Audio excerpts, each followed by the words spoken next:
From Tulane University Stadium here in the Crescent City of New Orleans, this is Bob Reynolds with Tom Hedrick and CBS's coverage of the 4th World Professional Football Championship game, the Super Bowl. Our broadcast is sponsored in part by STP Oil and Gas Treatment, your Ford Motor Company, by Kent Cigarettes, and Shell Gasoline. It's the American League champion Kansas City Chiefs with their diversified attack and strong defense against the basic and simple attacks of the Minnesota Vikings of the National Football League, and a defense which lays claim to being football's finest. Of course, some things to be proven by both sides today. This one is pro football's 7th game of the World Series, the Stanley Cup Finals, the Masters, the U.S. Open, the British Open, the PGA titles, all up for grabs in one afternoon. This is it. There is no tomorrow now, no more divisional titles, no more playoffs. The winner today takes it all home.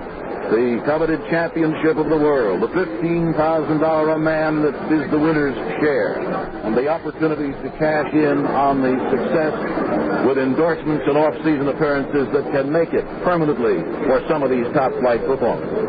With so much pressure involved, you wonder what kind of a game to expect. For let me not kid you with it, this isn't just another game for these two teams, pros that they are, because they feel the haul and the tug of it like you wouldn't believe. There are many things going in this one. The separate identities of the two leagues, for one thing. Next year there will be no American Football League, just an American Conference and a National Conference of the National Football League. And this game will be for the National Football League Championship next year. And the Chiefs, naturally, would like very much to wrap up play in their league with a victory here today. They have been this route before, of course, as you know. Coach Hank Stram's Chiefs were in the first Super Bowl in Miami, where they gave the Green Bay Packers plenty of first-half problems before losing it 35-10. Tom, we mentioned in introducing you earlier on the broadcast, this is your 3rd Super Bowl assignment, and I know that you're excited about this one as you were over your first one. I also know that our producer from CBS, George Perkins, had some foresight in this one because for the past several years, 6 years, you have been handling the Kansas City Chiefs, and George just had to know that it was going to be Kansas City here today. I'd like to have you tell us a little bit about this Kansas City Chiefs team. See that, Bob? This ball club has been noted for its defense. It led the American Football League in 17 of 24 statistical categories. You've heard a lot about the Force Norsemen of the Minnesota Vikings, but Kansas City's got an equally fine front four. They're led by Buck Buchanan, 4 times All-AFL. He's 6'7", 275. The veteran left end, Gary Mays. The fine young right end, Aaron Brown, is much like his former college teammate, Carl Eller. And a vastly improved left tackle in Curly Cope. When Kansas City came to the Super Bowl 3 years ago, they were weak at cornerback and linebacker. Bobby Bell is one of the returning defensive starters, one of 4 coming back. But Kansas City's improved tremendously at middle linebacker, led by Willie Lanier. His teammates call him Honey Bear. He's built like a bear and a fine hitter. On the right side, they've got Jim Lynch, formerly of Notre Dame. There was one man that Kansas City was really concerned about and had been all week. That's Johnny Robinson. Johnny will start today. He told us he would go the route. What he did is he tore a cartilage in his rib in Sunday's AFL championship game against Oakland, and he'll be able to go all the way today because of an anesthetic. They said they'll shoot him before the game and then again at halftime. But where Kansas City is so much better defensively, it would have to be at cornerback, led by Jim Marcellus. They have thrown only 3 touchdowns over him all year. Offensively, Bob, this ball club has fought a lot of adversity, as Coach Hank Stram has said. They lost number 1 quarterback Lenny Dawson for 6 ball games with a knee operation. They were talking about it. They didn't operate because Lenny made a decision after 2 days in the hospital. He made the comment to his coach. He said, I have a feeling this is going to be the year of the Kansas City Chiefs, and I want to be a part of it. Now, he said that after the Chiefs had won no less than 6 preseason games, 4 against the National Football League opponents. Now, in that particular preseason exhibition, Kansas City did very well. They knocked off the Rams. They defeated an outstanding ball club, the St. Louis Football Cardinals. They defeated Detroit, the ball game that you and I both covered, and the Atlanta Falcons. He felt that the ball club had gotten a lot of momentum. But the big difference has been, I think, Kansas City's defense. Let's take a look at the offensive starters for Kansas City. First of all, it's the split receiver on the left side, Frank Pitt, 6'2", 199, a 5th-year pro from Southern. At left tackle, Jim Tyers, 6'6", 265, a 9th-year pro from Ohio State. Left guard for Kansas City, Ed Buddy, 6'5", 260, a 7th-year man from Michigan State. The center, E.J. Holland, a 9th-year pro from Texas Tech, 6'4", 236. At right guard is going to be Mo Mormon, 6'4", 252. At right tackle, Dave Hill, 6'5", 260. He'll be picking up Carl Ellert. He is 6'5" and 260. The tight end to be played by Fred Urbana, 6'3" and 245 pounds from Michigan State. The quarterback in his 13th year, Len Dawson. He's led the AFL 4 times in passing, a 6-footer weighing 190. The fullback is Bobby Holmes at 5'9", 220 pounds from Southern. His band just reformed, 128 of what they call the Cougars. The other running back is a mini back, also in Mike Garrett, the former Heisman Trophy winner from Southern Cal. He is 5'9", 190 in his 4th year from the University of Southern California. And the wide receiver is Otis Taylor, 6'3", 215 from Prairie View. Okay, Tom, the Minnesota Vikings now and their lineup. They were introduced to the crowd. The offensive team is being introduced now. The wide receivers, Gene Washington, number 84.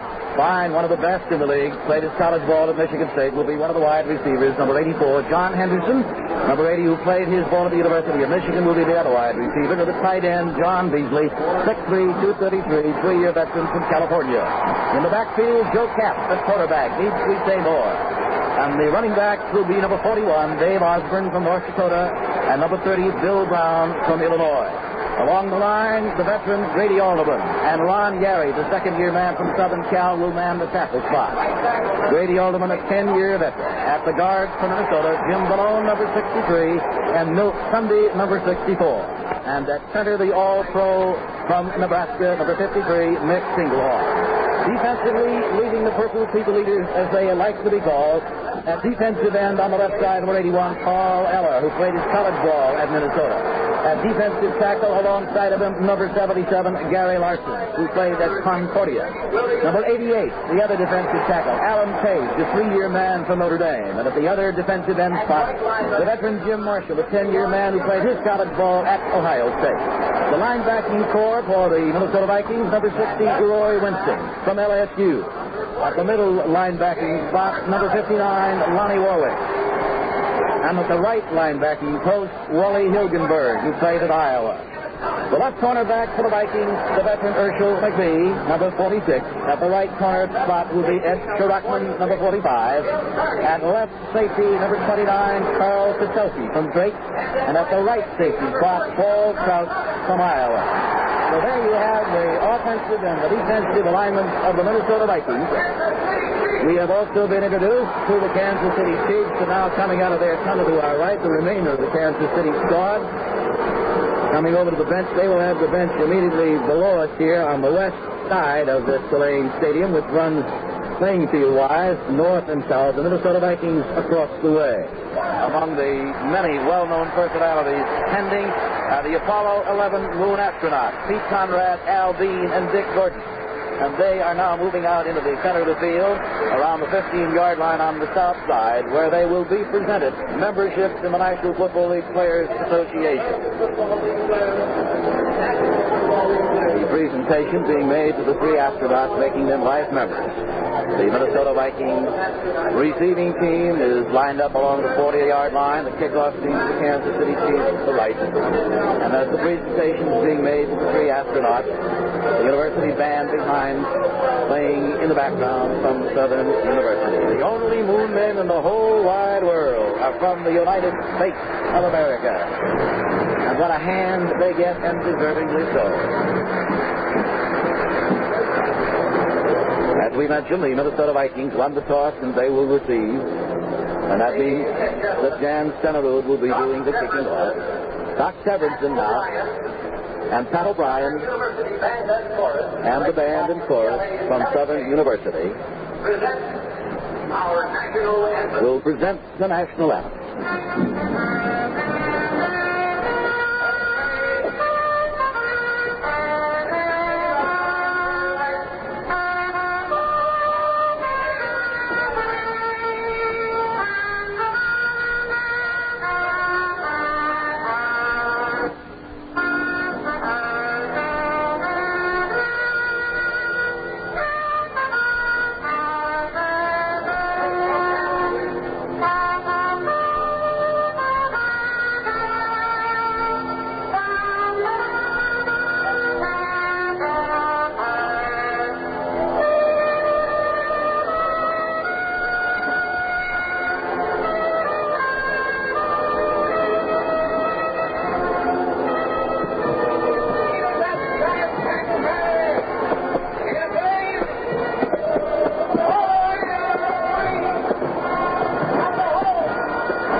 O'Brien reciting the words to the national anthem played by Doc Severinsen with the Southern University Band of chorus in the background. And the rockets bursting on high and 3,000 doves released here to fly over the stadium.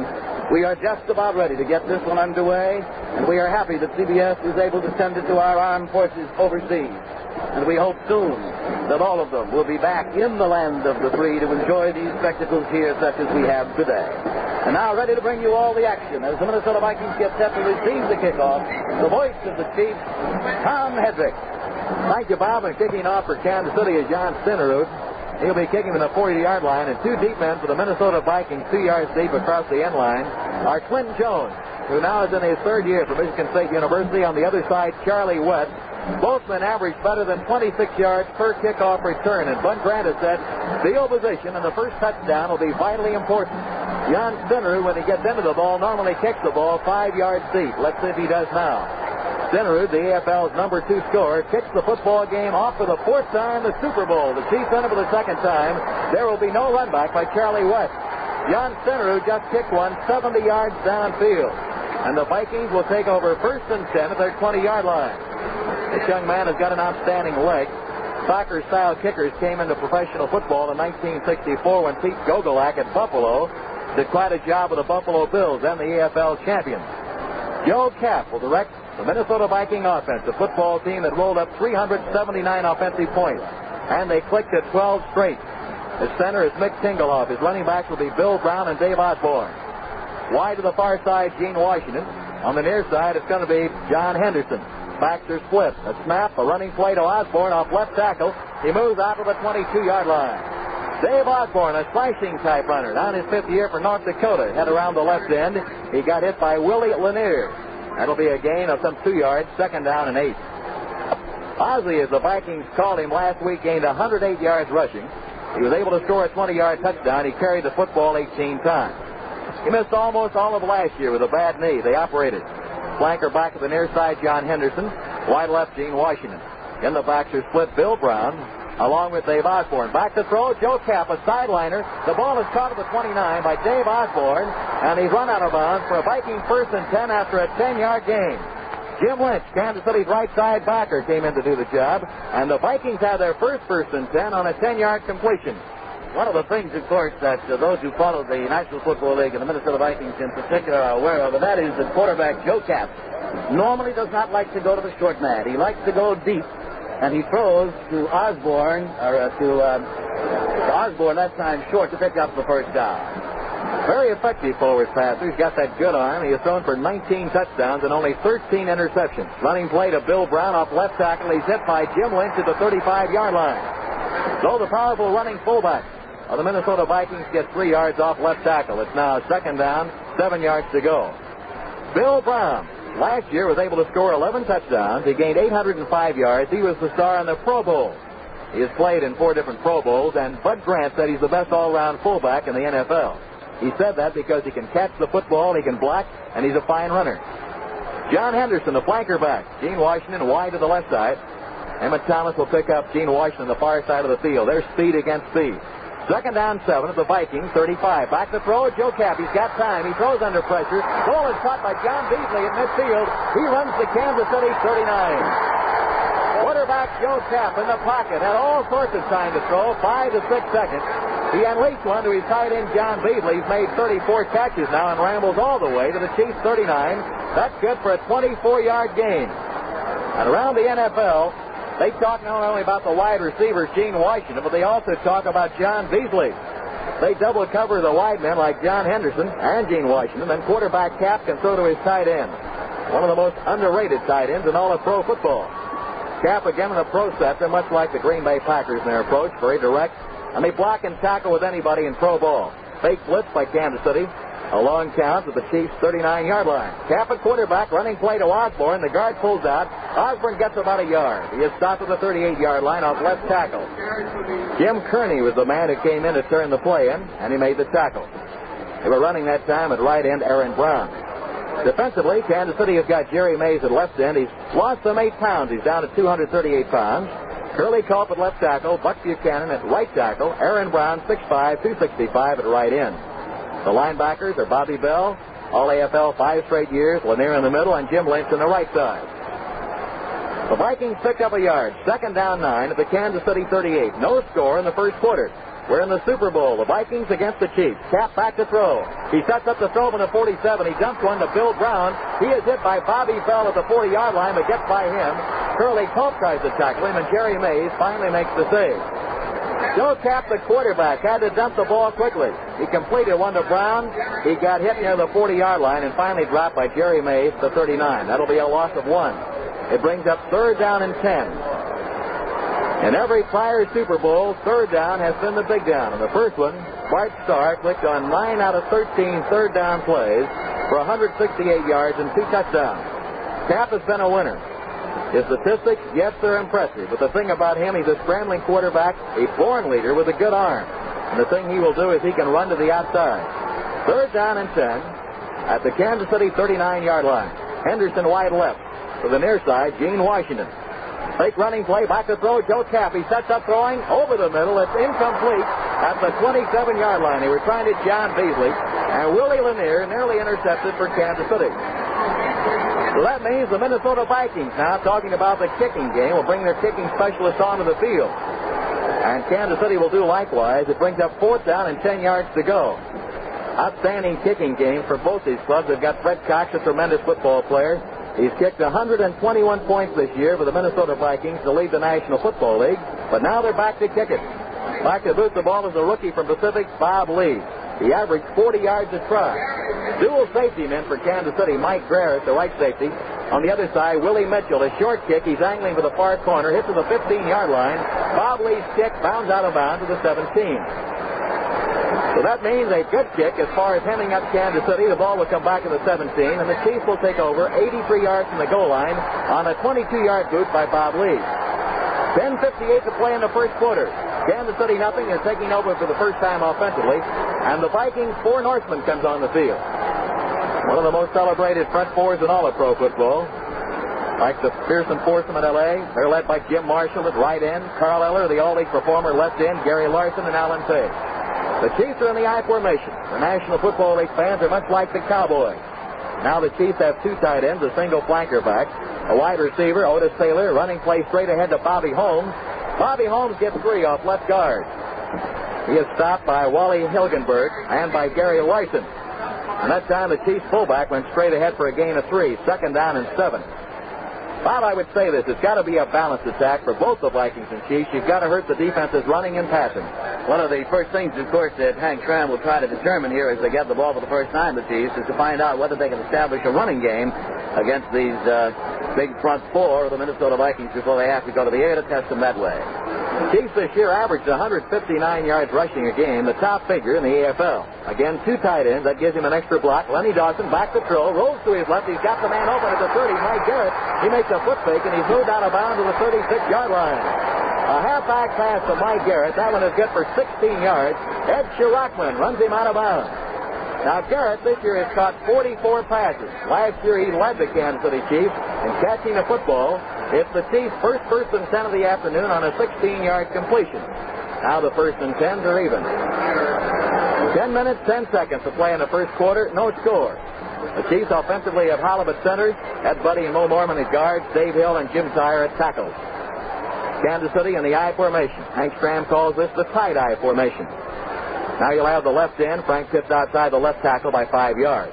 Running play straight ahead to Bobby Holmes for a short gain. He is stopped after a pickup of 3 at the 39 by Alan Page. It is Page who has really made this front 4 cohesive for the Minnesota Vikings. He gives them that good rush. He's an outstanding athlete. He was drafted number 1 out of Notre Dame 3 years ago. He made the Pro Bowl football team this year. The thing he is very, very quick. Chiefs pick up a short 3-yard gain, second down and 7. Taylor again the wide receiver. On him is Ursel McBee. On the left side is Frank Pitts. He's being patrolled by Ed Shirachman. The linebackers, Lonnie Warwick, starting today. They were worried about his ankle. Running play to Garrett. He tries to move outside and does. Mike Garrett turns the bend for a gain of 4. And Gary Larson, the strongest performer at the left tackle of that front 4, makes the tackle. Interesting story about Larson. He went in the Marines for 3 years. He felt it really helped him. He said the difference between college ball and pro ball, mental toughness. Said my 3 years in the Marines really helped me. So now for the Chiefs. It's third down coming up. And the Chiefs have some 3 yards to go for a 1st and 10. Wide to the far side, Taylor. Frank Pitts is wide left. This spreads the Viking defense. Normally they like to play a zone. Now the Chiefs with a slot to the near side. Dawson throws at midfield, is caught by Pitts. He's to the 40. He is still on his feet and stopped at the 36. On a sideline pattern, Lenny Dawson on a quick hitch pattern at midfield hit Frank Pitts. He moved the ball all the way down to the 36-yard line on a 21-yard completion. And on the sideline today, the cornerbacks are going to have to watch their footing. You're not going to have good footing. The cornerback and the receiver both have got to guard against it. Eddie Sherrockman, that guy, made a little gamble and went for the ball. And the pass was complete, and Pitts got away from him, got all the way down to the 36-yard line. So on that big third down play, the Kansas City Chiefs at least come up with the first one. Lenny Dawson has clicked on 2 passes today of 21 and 16 yards. He's passing very effectively. But to feel like this really hurts your pass rush. Dawson back to throw. He is screened. He is hit by Roy Winston, the left side linebacker of Minnesota. Winston made an outstanding move. He moved inside, then outside, and made the tackle. And Dawson got dumped at the 44. That'll be a loss of 8. The Vikings this year got to opposing quarterbacks 49 times. The Chiefs defense got to him 48 times. Wendell Hayes coming in at fullback. He replaces Bobby Holmes. Hank Stram likes to alternate his running backs. Wendell Hayes is 6'1", 220 pounds from Humboldt. He's very quick. From the I formation, he normally averages 3.5 to 4 yards a carry, and he's a fine blocker. For the Chiefs, 2nd down and 18. Still no score in the first quarter. The wide receiver, Otis Taylor on the far side, McBee on him. Frank Pitts on the left side, Sherrockman picks him up. The Chiefs now with 2 running backs and 2 wide receivers. Freddie Arbanis, the tight end. Lenny Dawson on a delay play, giving to Garrett. He runs down to the 40-yard line, and he is hit by middle linebacker Lonnie Warwick, but hit first by Alan Page. On the halfback delay, a short gain of 4. And now for the Kansas City Chiefs, 3rd down and long yardage. 3rd down and 14 to go. Play down for quarterback Len Dawson. Lenny Dawson in the first Super Bowl threw for over 211 yards. Dawson completed 16 of 27. Many recall that interception of 50 yards run back to the 5-yard line by Willie Wood. Lenny Dawson is having time to throw that ball today thanks to his front 5. Both of these teams have outstanding offensive lines. Chiefs are a little bit bigger in size. Dawson back, fakes the run, he'll throw from midfield. Dawson has one batted down. The pass rush is put on by the right end, Jim Marshall. And he got help from Alan Page. Norm Van Brocklin, who used to be the Viking coach, once said of Jim Marshall, there's the quickest animal playing in the defensive line today. But between Marshall and Page, the ball was batted down. And the Chiefs now will go for a long-range field goal. Jan Stenerud comes in the ball game. He'll be kicking this one from the 49-yard line. The ball is on the left hash mark. Jan this year has kicked a field goal of 54 and another of 52 yards. So Jan Stenerud attempts this field goal from the 48-yard line. Holding again will be quarterback Lenny Dawson. The ball is down. The kick's up. It's end over end. The boot is up and long. It's good. A 48-yard field goal is good by Jan Stenerud with 6:52 to play in the first quarter. Timeout is called on the field with a score. Kansas City 3, the Minnesota Vikings nothing. You're at Bridgehampton Race Circuit on Long Island. At the starting line, a new V8 sedan. In it is Shell's Answer Man. Here to warn you that you can get bad mileage even when you use Super Shell. If you drive like this. Hear that? Lots of drivers sit at a red light and play with the accelerator pedal. Maybe they get a kick out of the racy sound, but they're just pouring gasoline down the drain. Now hop in. I'll show you a real gasoline waster. Ready? Okay, we'll floor it.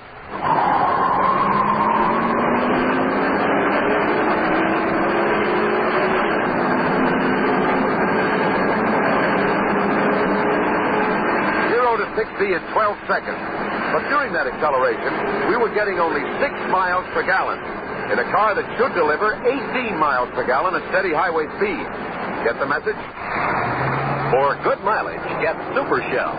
Good mileage gasoline.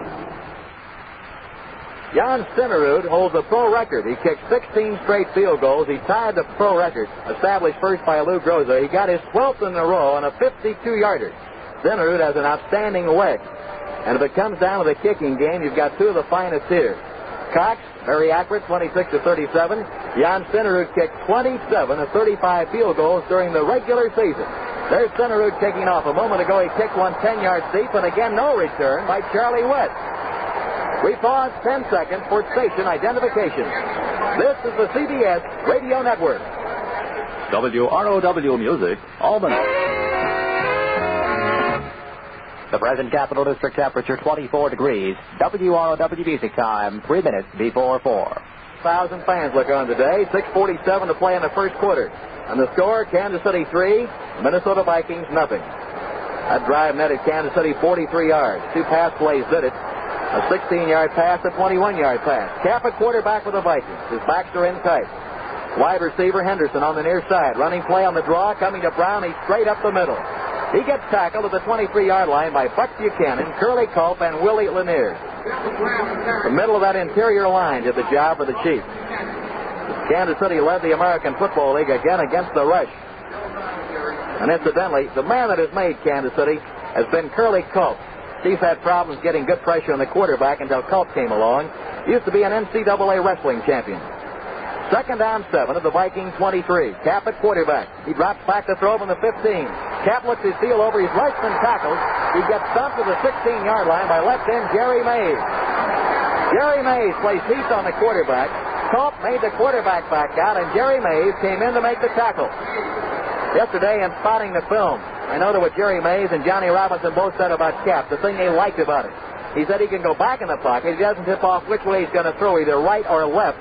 And it takes a quarterback with an extremely strong arm to be able to do that. That'll be a loss for the Viking quarterback, putting the ball back to the 17. And for the Vikings, third down coming up, and some 13 yards to go. Joe Cap at quarterback has been a master this year on 3rd and 10. He calls the sweep, sweeping the left end. Bill Brown out of the 20, the 25, stopped by Bobby Bell at the 27-yard line. The Vikings get 10 yards back, but they're shy of that 1st and 10, and will have to kick the ball. Referee puts the ball down to the 26-yard line and brings up 4th down and 4. On that play, the Kansas City Chiefs, expecting that Cap would go to the air, set Willie Mitchell in there, along with Goldie Sellers, brought in a couple of halfbacks and took out a linebacker, but instead they went on the running play, and now on 4th down, they got to boot it out of there. Bob Lee will kick it. A moment ago, he stopped one 22 yards. He kicked one out of bounds to the 17. A good rush is put on by the Kansas City Chiefs. You may have roughing the kicker. We're going to have roughing the kicker against the Chiefs. At the 30-yard line, safety man Willie Mitchell makes the grab, but he's run out of bounds. He's run out by Oscar Reed. And we've got roughing the kicker back at the 17-yard line. The Vikings again will have the ball in this penalty. Well, there wasn't any question, as you could tell from the roar of the crowd. The Kansas City Chiefs sent 4 men flying through there in an attempt to block the kick. Of course, if they get a piece of the kicker when the ball is up there and going, at the same time, you don't get that roughing the kicker penalty, but they're going to get it here. They just couldn't stop the momentum, and it moves the ball out for the Vikings up to their own 41-yard line, where they will have it 1st down and 10, and there's the first break, at least, of the afternoon, and it goes to the Minnesota Vikings, who trail here to the Kansas City Chiefs off the foot of the great John Stenerud, 3-0.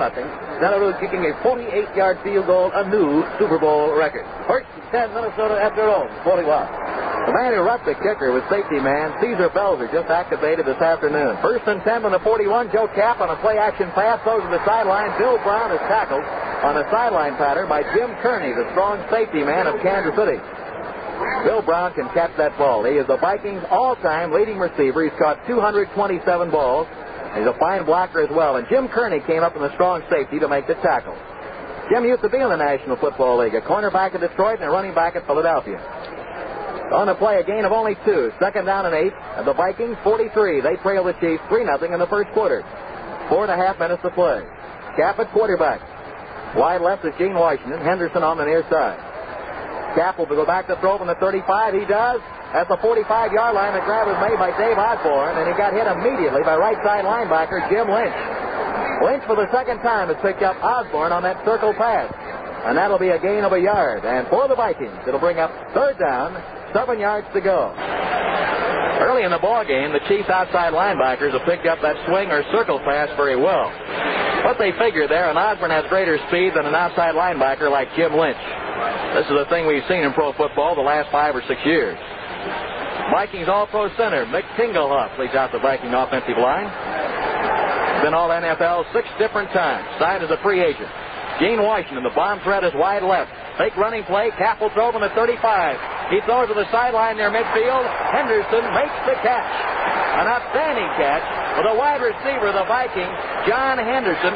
He's got to have both feet in. The Chiefs did not like the call. The referee was right there. He said Henderson did make the grab at midfield. And the Vikings are able to pick up 6 yards on it. That's as good a catch as you'll see, and you can see why the Vikings say that John Henderson is the most improved football player that they have. But it's not quite enough for a 1st and 10. It's a yard and a half shy of it. And again, to kick the ball for the 3rd time is Bob Lee. 3:28 to play in the 1st quarter. Chiefs 3, Vikings nothing. Dual safety men at the 15-yard line with the Chiefs. Mike Garrett now backs up 5 yards deeper at the 11. And Willie Mitchell will be the short man. High snap of the center, and there's the kick. Lazy boot. Underneath the ball at the 10, letting it roll into the end zone. The Vikings with good coverage, and they try to tip it out and can't. It's the automatic touchback. Good pursuit by the Vikings. The ball will come back to the 20, and the Chiefs will take over. Joe Kapp in this ball game is 6 for 7 for 44 yards. Lenny Dawson is 2 out of 3 for Kansas City for 37 net yards. Chiefs have the ball at the 20-yard line. They have some 18 different offensive sets. They'll even go into a shotgun. They always line up in the I formation. Sometimes we'll go from this formation. Running backs are Mike Garrett and Bobby Holmes. Again, the double tight end alignment. One flanker back. Dawson will go back to throw from the 10. Dawson has ample time to throw it. Caught by Frank Pitts. Frank Pitts moves downfield for a gain of 20 yards. He's hit by Paul Krause. And the Chiefs have a 1st and 10. Frank Pitts ran a hook pattern against this zone. They figured they might be able to do that. He ran down hard and cut back, and Krause made the tackle on him. Any question about it, if that Minnesota defense gives Dawson that much time to throw here this afternoon, the Vikes are in problems. Because he's a pinpoint passer, and in order to be effective against him, you've got to put some rush on him. And that time, and throughout most of his first period, he's had plenty of time to throw. Back to throw again. Len Dawson, the sideline, is caught by Taylor at the 45. He weaves his way to the 47 and out to the 49. Taylor for 9 yards. Paul Krause made the tackle, and the Chiefs pick up 9 more. You know, probably the biggest matchup in this ball game is Dave Hill, the right tackle of Kansas City, against Carl Eller, who they call the Moose, and affectionately the Minnesota Viking camp. Before the ball game, many felt that the key to the ball game was what the people did up front. Which front five could do the job offensively, protecting their quarterback. Joe Kapp has made that statement all week. So the ball is at the 49-yard line, 2nd down and 1. Chiefs 3, Vikings nothing. 2 minutes, 2 seconds to go in the quarter. Chiefs lead by a field goal, a 48-yarder by Jan Stenerud, 5 yards beyond the previous record. Running play coming to Garrett. He gets the Chiefs 1st and 10. He moves down for 2 yards. Kansas City with their 4th 1st and 10 of the afternoon. The first one running. Gary Larson and Jim Marshall make the tackles. So the ball is at the 49-yard line. Lenny Dawson, according to Coach Hank Strand, the most accurate passer in pro football if given time to throw. He's had a good week in practice. Last week in the AFL title game against the Oakland Raiders, he had 7 of 17, but he's throwing much better this afternoon. Taylor is wide right. Again, the Chiefs are in the I formation. Setbacks are split. Mike Garrett on the left side, Bobby Holmes on the right. Frank Pitts now the wide receiver, running play, coming to Garrett. Garrett to the outside. He is smothered at the 43-yard line, but he gets 6 yards. Lonnie Warwick comes in to make the tackle for the Vikings. This is one of the things that Coach Bud Grant of the Minnesota Vikings was a little bit alarmed about. He said, we have not played against the backs of the size of Garrett and Holmes most of the time this year, and we're a little concerned as to whether or not we can get a hold of them and hang on to them. Well, there was a good example of the fact that they could not hang on to Mike Garrett quickly enough, and he picked up considerable yardage on the play. Hank Stram has called him the best treble runner he's seen, and many people call these the mini backs because they've got 3 backs who are 5'9", McVay, Mike Garrett, and Bobby Holmes, and they are hard to contain. They've got a low center of gravity. 2nd down for the Chiefs, 4 yards to go. Len Dawson on the draw play to Bobby Holmes, and he gets hit at the 48-yard line. Alan Page saw it coming, got rid of the guard, and made the tackle on the Chiefs fullback. That'll be a loss of 5. Alan Page comes all the time. Somebody said before the game what makes him an outstanding football player. He said he does come all the time. He's aggressive, he's a fine athlete, and he really compliments the right end, Jim Marshall. 3rd down with the Chiefs, 9 yards to go. 5 seconds to play in the first quarter. Chiefs are still leading by the score of 3-0, and that's going to be the final play of the first quarter here at Tulane Stadium. That's the end of the first period with the score. The Kansas City Chiefs 3, the Minnesota Vikings nothing. Think a good-looking intermediate-sized car has to cost you a bundle? Ford's going to change your mind. Fact. Your Ford dealer has 14 new Torinos, a totally new design. 14 new Torinos, including a 2-door hardtop, which just happens to be your Ford dealer's lowest priced hardtop. Another fact, the same new design that makes Torino look good also gives you more wheelbase and more tread. In short, more road stability, passenger room, and luggage space. Ford builds 14 new Torinos, and every one of them offers built-in value, like a new flow-through ventilation system that keeps air moving high and low, and the kind of choice that means your choice of 5 high-efficiency V8s. How much more can you get when you get our lowest-priced hardtop? Get the facts on Torino from your Ford dealer. Facts favor Ford. Taking a look at the first quarter statistics, Kansas City's got 4 first and 10s, the Vikings 3. Lenny Dawson 4 for 5 for 66 yards for the Chiefs. Joe Cap of the Vikings 6 for 9 for 44 yards. Both teams have 17 yards rushing. Third down and 9. Chiefs fake the run. Dawson back to throw. Fires over the middle at the 30-yard line. Is broken up, but interference will be called on the right cornerback, Ed Shirachman. He interfered at the 31-yard line on Frank Pitts, and the Chiefs will have a first and 10. The interference call was called on the only man who signed in 1961, Ed Shirachman. Shirachman apparently reached over and interfered with a wide receiver, Frank Pitts. And that's going to give the Chiefs their 5th first and 10 of the afternoon. And putting the ball 31 yards away from the goal line. That's a 21-yard play. Not passing yardage, but actually penalty yardage. Chiefs are huddling at the 40-yard line. Olive leads them out. He was a linebacker in the previous Super Bowl game. He has had 7 knee operations. A wide receiver, Frank Pitts in the left, Taylor wide right. Dawson back of the sideline, throwing for Taylor, makes the catch at the 25. Hit immediately by the left cornerback, Ursel McBee. He was outstanding against the Packers in the 19-7 ball game, and that's going to be good for 6 yards. What they call a simple out pattern. Taylor at 6'3", 215 likes that one. That on the crossing pattern right up the middle. Second down and 4 for Kansas City. Lenny Dawson has had a lot of time to throw. He's now 5 for 6 in the ball game for 71 yards. Outstanding blocking up front by Kansas City. Dawson has thrown for 182 touchdowns in 8 years. He's led the AFL 4 times in passing. Wide to the left side is Frank Pitts.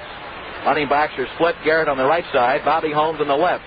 Now the backs run into each other. A big pile-up at the 25-yard line. Lenny Dawson got hit by his own man, Bobby Holmes. Obvious mix-up with the Chiefs. Roy Winston and Carl Eller came in to make sure they would go no farther. And that's what the Chiefs did in the final quarter against Oakland when they had 3 fumbles inside the 25-yard line, and yet the defense got the job done. We saw a similar play to that last week when the Minnesota Vikings at the 7-yard line, and Cap bumped into his running back and carried it in for the touchdown. Minnesota calls that the quarterback bump on 2 play. But I don't know whether the Chiefs had that one in the book or not. Don't believe so, Bob. That was an obvious busted play, and now they're back to throw in the I formation. Dawson back to throw. He fires over the middle to Taylor. It's broken up by McBee.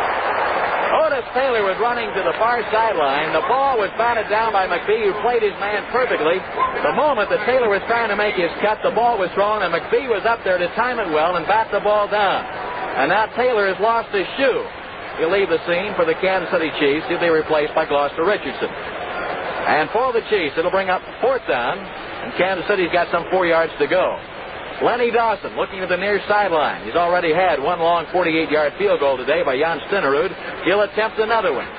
Jan Stenerud will attempt one from the 33-yard line.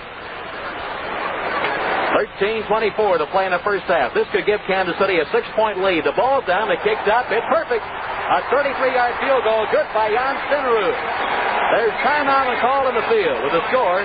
Kansas City 6. The Minnesota Vikings, nothing. Here at Bridgehampton Race Circuit, a Ferrari is pulling into the pits. Let's join Shell's answer man down there. The question is, how fast can a pit crew fuel up and change 2 tires? Stopwatch ready? Go! Fuel hose in, and I'm pleased to see they're using Super Shell. The wheels are up, front and back. 2 tires off. Windshield clean. Tires on. Tires set. Fueling almost done. Jacks away. Done. He's out. 28 seconds in all. Now he's good for about another 40 laps. And with Super Shell in his tank, he'll get good racing mileage. That's important because good mileage may save a pit stop, and that can mean the difference between winning or losing. The Answer Man is brought to you by Super Shell, good mileage gasoline. Many might raise the point, how many field goals have been kicked in the Super Bowl? 2 years ago, Don Chandler kicked 4 field goals. He had the longest attempt from 43 yards away, which was successful. Jan Stenerud today has kicked one from 48 yards away. Stenerud kicked 16 in a row. He missed on a 38-yard attempt in the final game against the Oakland Raiders. And he'll kick off again to Charlie West and to Clinton Jones. 13-19 to play in the first half. They like the specialty teams in Minnesota. West out of the 25 to the 30. He is stopped at the 32-yard line. Charlie West runs the ball to the 32-yard line. Tempers flare a bit. And on the suicide squad, you see him go after that football. But the Vikings will take over now at their 32. There was a fumble on the end of the play, and the Kansas City Chiefs thought that they got the ball back, but the whistle was blown. The Vikings kept possession of it, and the Kansas City fans who were here didn't like the call of that one too well. They thought that their ball club had come up with the football, but instead it's the Vikings ball. First down and 10 at their own 32-yard line, and they trail 6-0 with 13 minutes and 5 seconds of playing time remaining here in the first half. 22-yard return by Charlie West. Cap at quarterback, lines his ball club up at the 32-yard line. Takes on a running play to Osborne, and Osborne gets nothing. Osborne tried to go off the left tackle. When he made his move, the defender was there for Kansas City, and Curly Culp. And that's the thing that makes him a fine defensive football player. A year ago, he was acquired from Denver. He's only 6'1". They say that's too small to play in the defensive line in pro ball, but he's so quick and knows how to use those hands. Second down for the Vikings. Still 10 yards to go at their 32. The Vikings on the ground today have been held to 17 net yards rushing. Wide to the far side, John Henderson. Wide left, Gene Washington. Gene, of course, with that outstanding speed. Kansas City now forced to play basically a man-for-man. Back to throw, Joe Kapp. Kapp looks his field over, rifles one. It's caught at the 45, a fumble by Henderson, and the Chiefs get the ball right back. Johnny Robinson recovers. Johnny Robinson picked up the fumble to the 46, and the Chiefs had their first break. The ball was fumbled. Henderson made a good grab on it, lost his footing when he got hit, and Johnny Robinson, playing with his badly bruised ribs, picked up the ball, and now the Chiefs have good field position again at the 46-yard line. Johnny Robinson this year intercepted 8 passes, and he's the defensive quarterback of this club.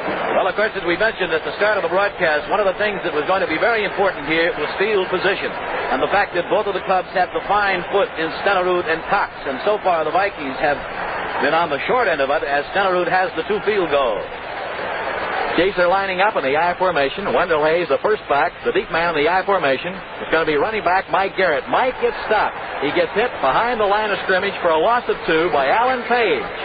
He makes the stop at the 48-yard line. It's second down and 12. Neither team has been able to establish a running attack, and I can tell you why. They're unable to turn the corner well. The sidelines, the 50-yard line area, the 30-yard line, and inside the 15, the running backs are going to have difficulty digging their cleats in. And so neither team thus far has been able to run well at either front four. It's been a passing game and kicking game today.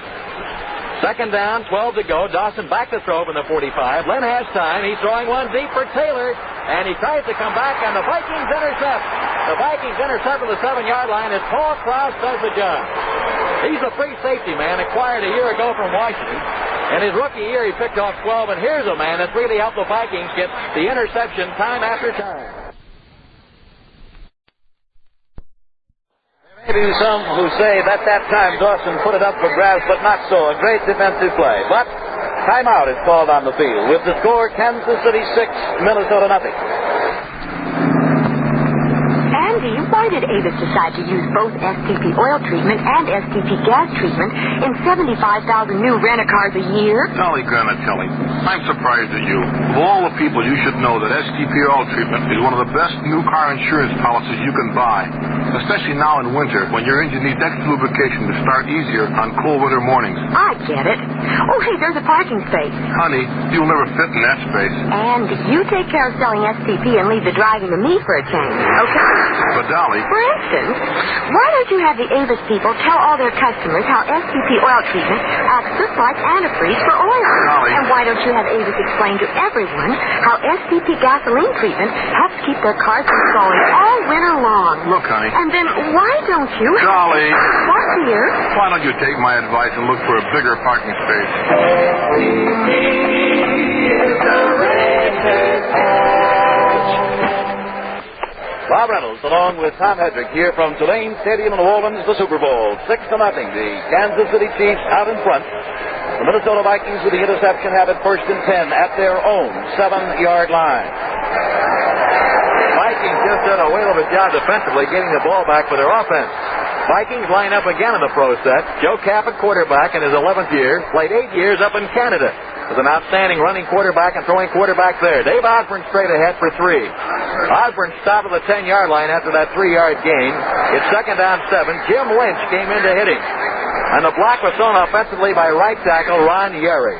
And Yeri has come to the fore as being one of the best run and pass blockers in the NFL. Young lad from the University of Southern California.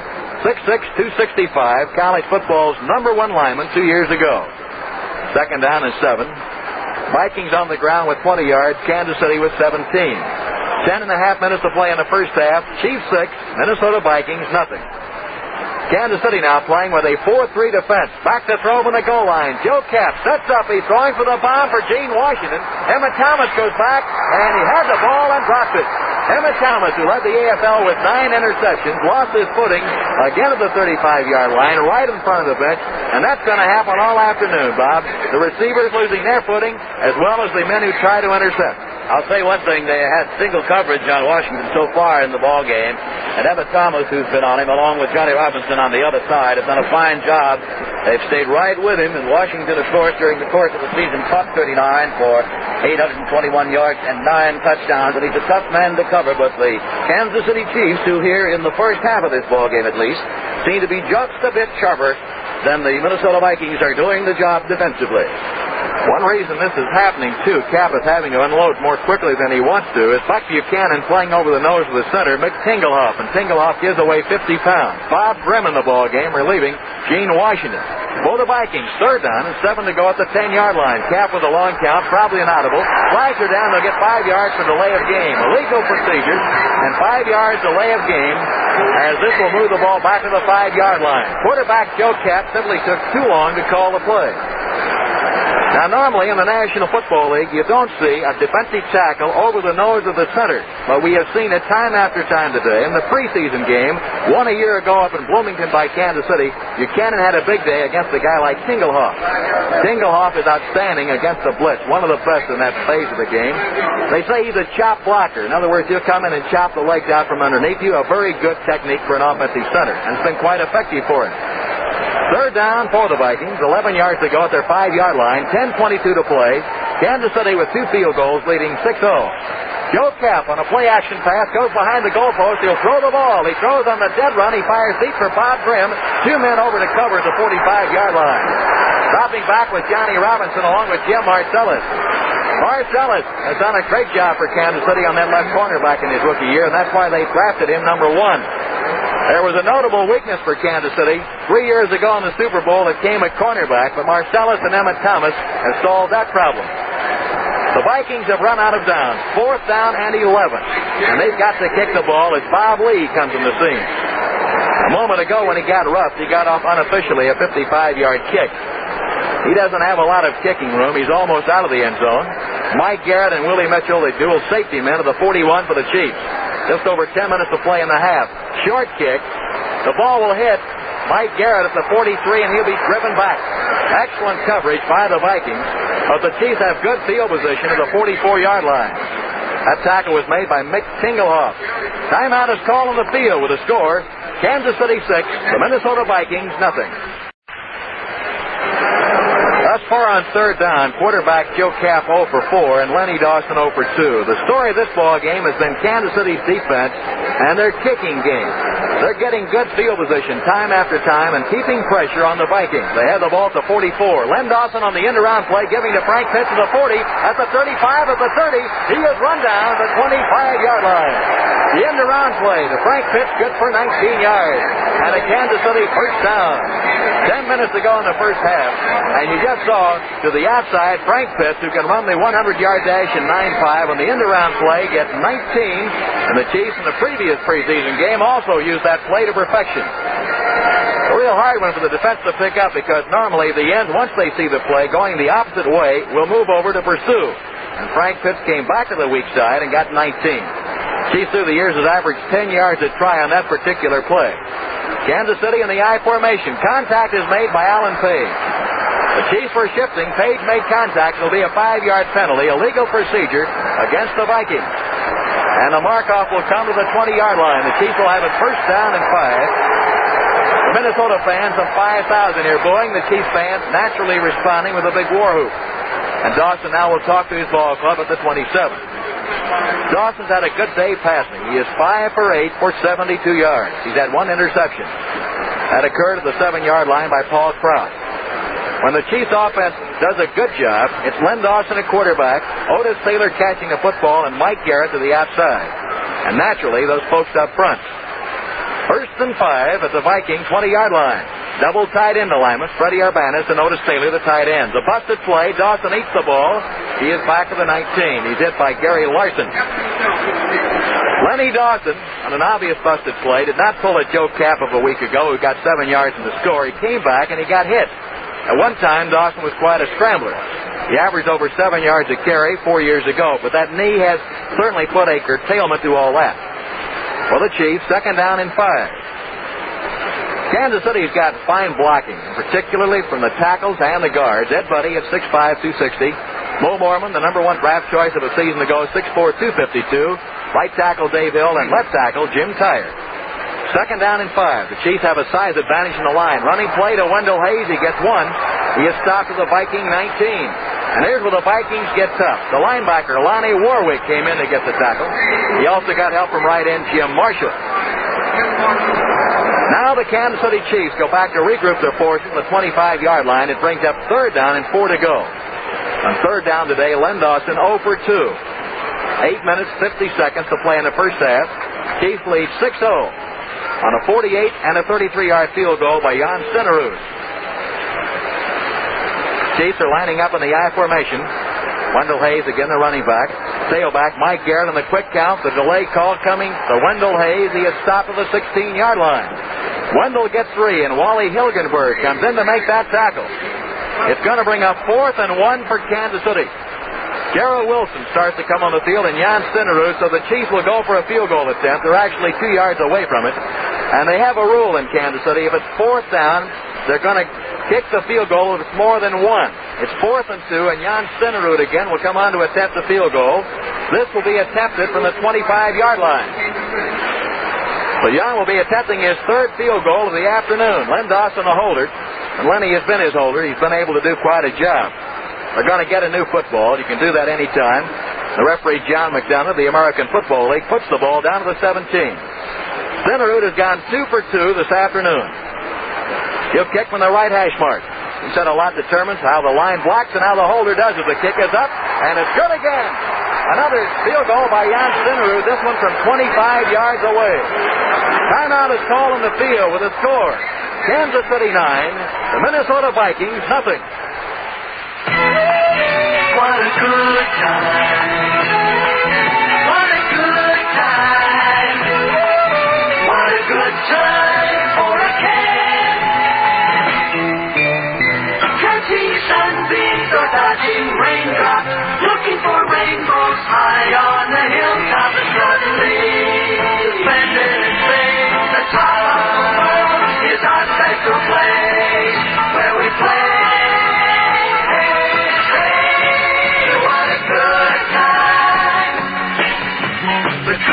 Of Kent was meant for a day like today. Ever notice how people who smoke hundreds are the ones who really enjoy a good tasting cigarette?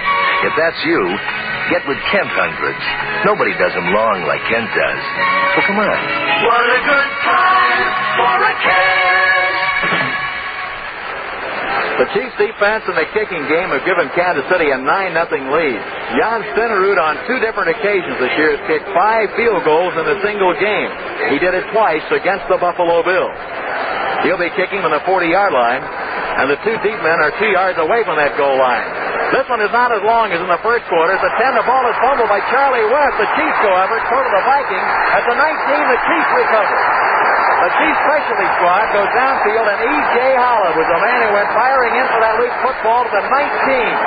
And West got his shoulder pad on it, really never got possession, and the Chiefs recover that football. Ramey Prudhomme was the man who picked the ball up at the 19-yard line. Ramey from LSU, quite a story. He's played 5 different spots for Kansas City and Buffalo, and this young man has done quite a job on the specialty teams all year.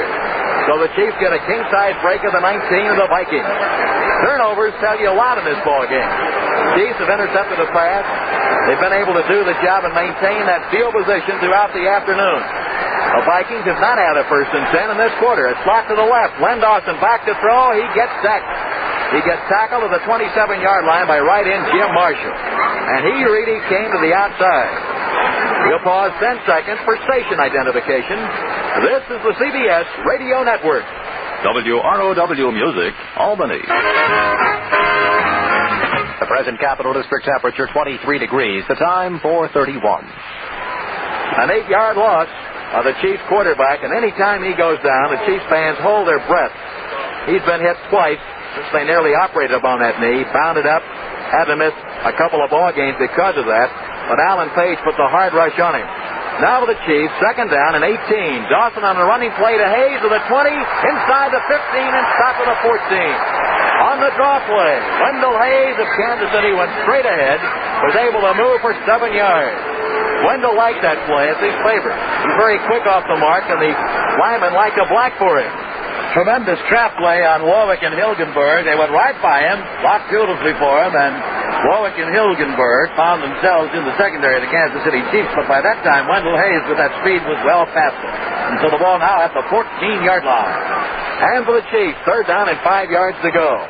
Wide to the far side, Frank Pitts. Taylor, flanker to the near side. Lenny Dawson and play-action passing. Throwing to the sideline is caught. It's a 1st and goal at the 4-yard line of the Vikings. Quarterback Len Dawson clicks again. This one good for a 10-yarder to Taylor on an out pattern. They were working on McBee, and the Chiefs have it 4 yards away from the goal line with 6.5 minutes to play and a half. And they have moved consistently well this afternoon. Lenny Dawson has been able to complete 6 of 10 passes, good for 82 yards with 1 interception. Paul Dixon in the ball game in the front 4 for the Vikings. He had been a regular for the football team, and last year got injured in preseason play. The ball at the 4-yard line. The Chiefs take over. Kansas City in the I formation. Now again the double tight end alignment. Running backs Wendell Hayes and Mike Garrett. Running play to Garrett. He is hit by Jim Marshall at the 5-yard line for a loss of 1. Garrett tried to move to the outside. It'll bring up 2nd down and 5. Neither team has been able to move to the outside. The footing actually is not bad now inside the 5-yard line, either for Kansas City or the Minnesota Vikings. It's interesting to note that Kansas City this year has scored 19 rushing touchdowns, and they have thrown for 16. Now the Chiefs try and exert even more pressure on the Vikings front 4. They lead 9-0, and they're about trying to get their first 6-pointer of the afternoon, but here's where the real estate is really at a premium. Chiefs are now with a pro set. 2 running backs and 2 wide receivers. Taylor wide to the right. A snap. Lenny Dawson goes for a yard, maybe a foot. He's hit between the 4 and 5 as Dixon makes the stop, and the penalty flags go down. Lenny Dawson tried to take the snap. He is not a Joe Cap running type quarterback, a classic drop back thrower. And he got possibly a foot, but they spot the ball nearer the 5-yard line. And talking to the defensive captain of the Vikings. So now, obviously, it's going to be against the Chiefs. Illegal motion to call. Back in motion. With Wendell Hayes moving prematurely, it's declined. It's going to be 3rd down and 5. The Vikings want the loss of the down. 3rd down and 5. Frank Pitts out. Gloucester Richardson comes on. Gloucester has caught 23 passes, good for 2 scores. He's the younger brother, the Baltimore Colts, Willie Richardson. He's got a brother, Tom, playing in Boston. Richardson wide left. Again, the Chiefs with 2 tight ends, and the running backs are split. 3rd down and 5. Running play coming to Garrett on a trap. Touchdown! Garrett scores from the 5. With 5:34 remaining here before the half, the Chiefs have just driven 19 yards and 6 plays on a trap block. Garrett took it in, and you just saw outstanding line blocking up front. The pulling guard made that play, Bo Mormon. He is 6'4" and 252, Kansas City's #1 draft choice a season ago. The Chiefs are going to pick up somebody else But Hank Stram had Mo Mormon in the Senior Bowl, and you can see why he liked him. He's an outstanding blocker. And the Chiefs now lead by the score of 15-0, and are trying to make it 16-0. A touchdown occurred with 5:34 remaining in the first half.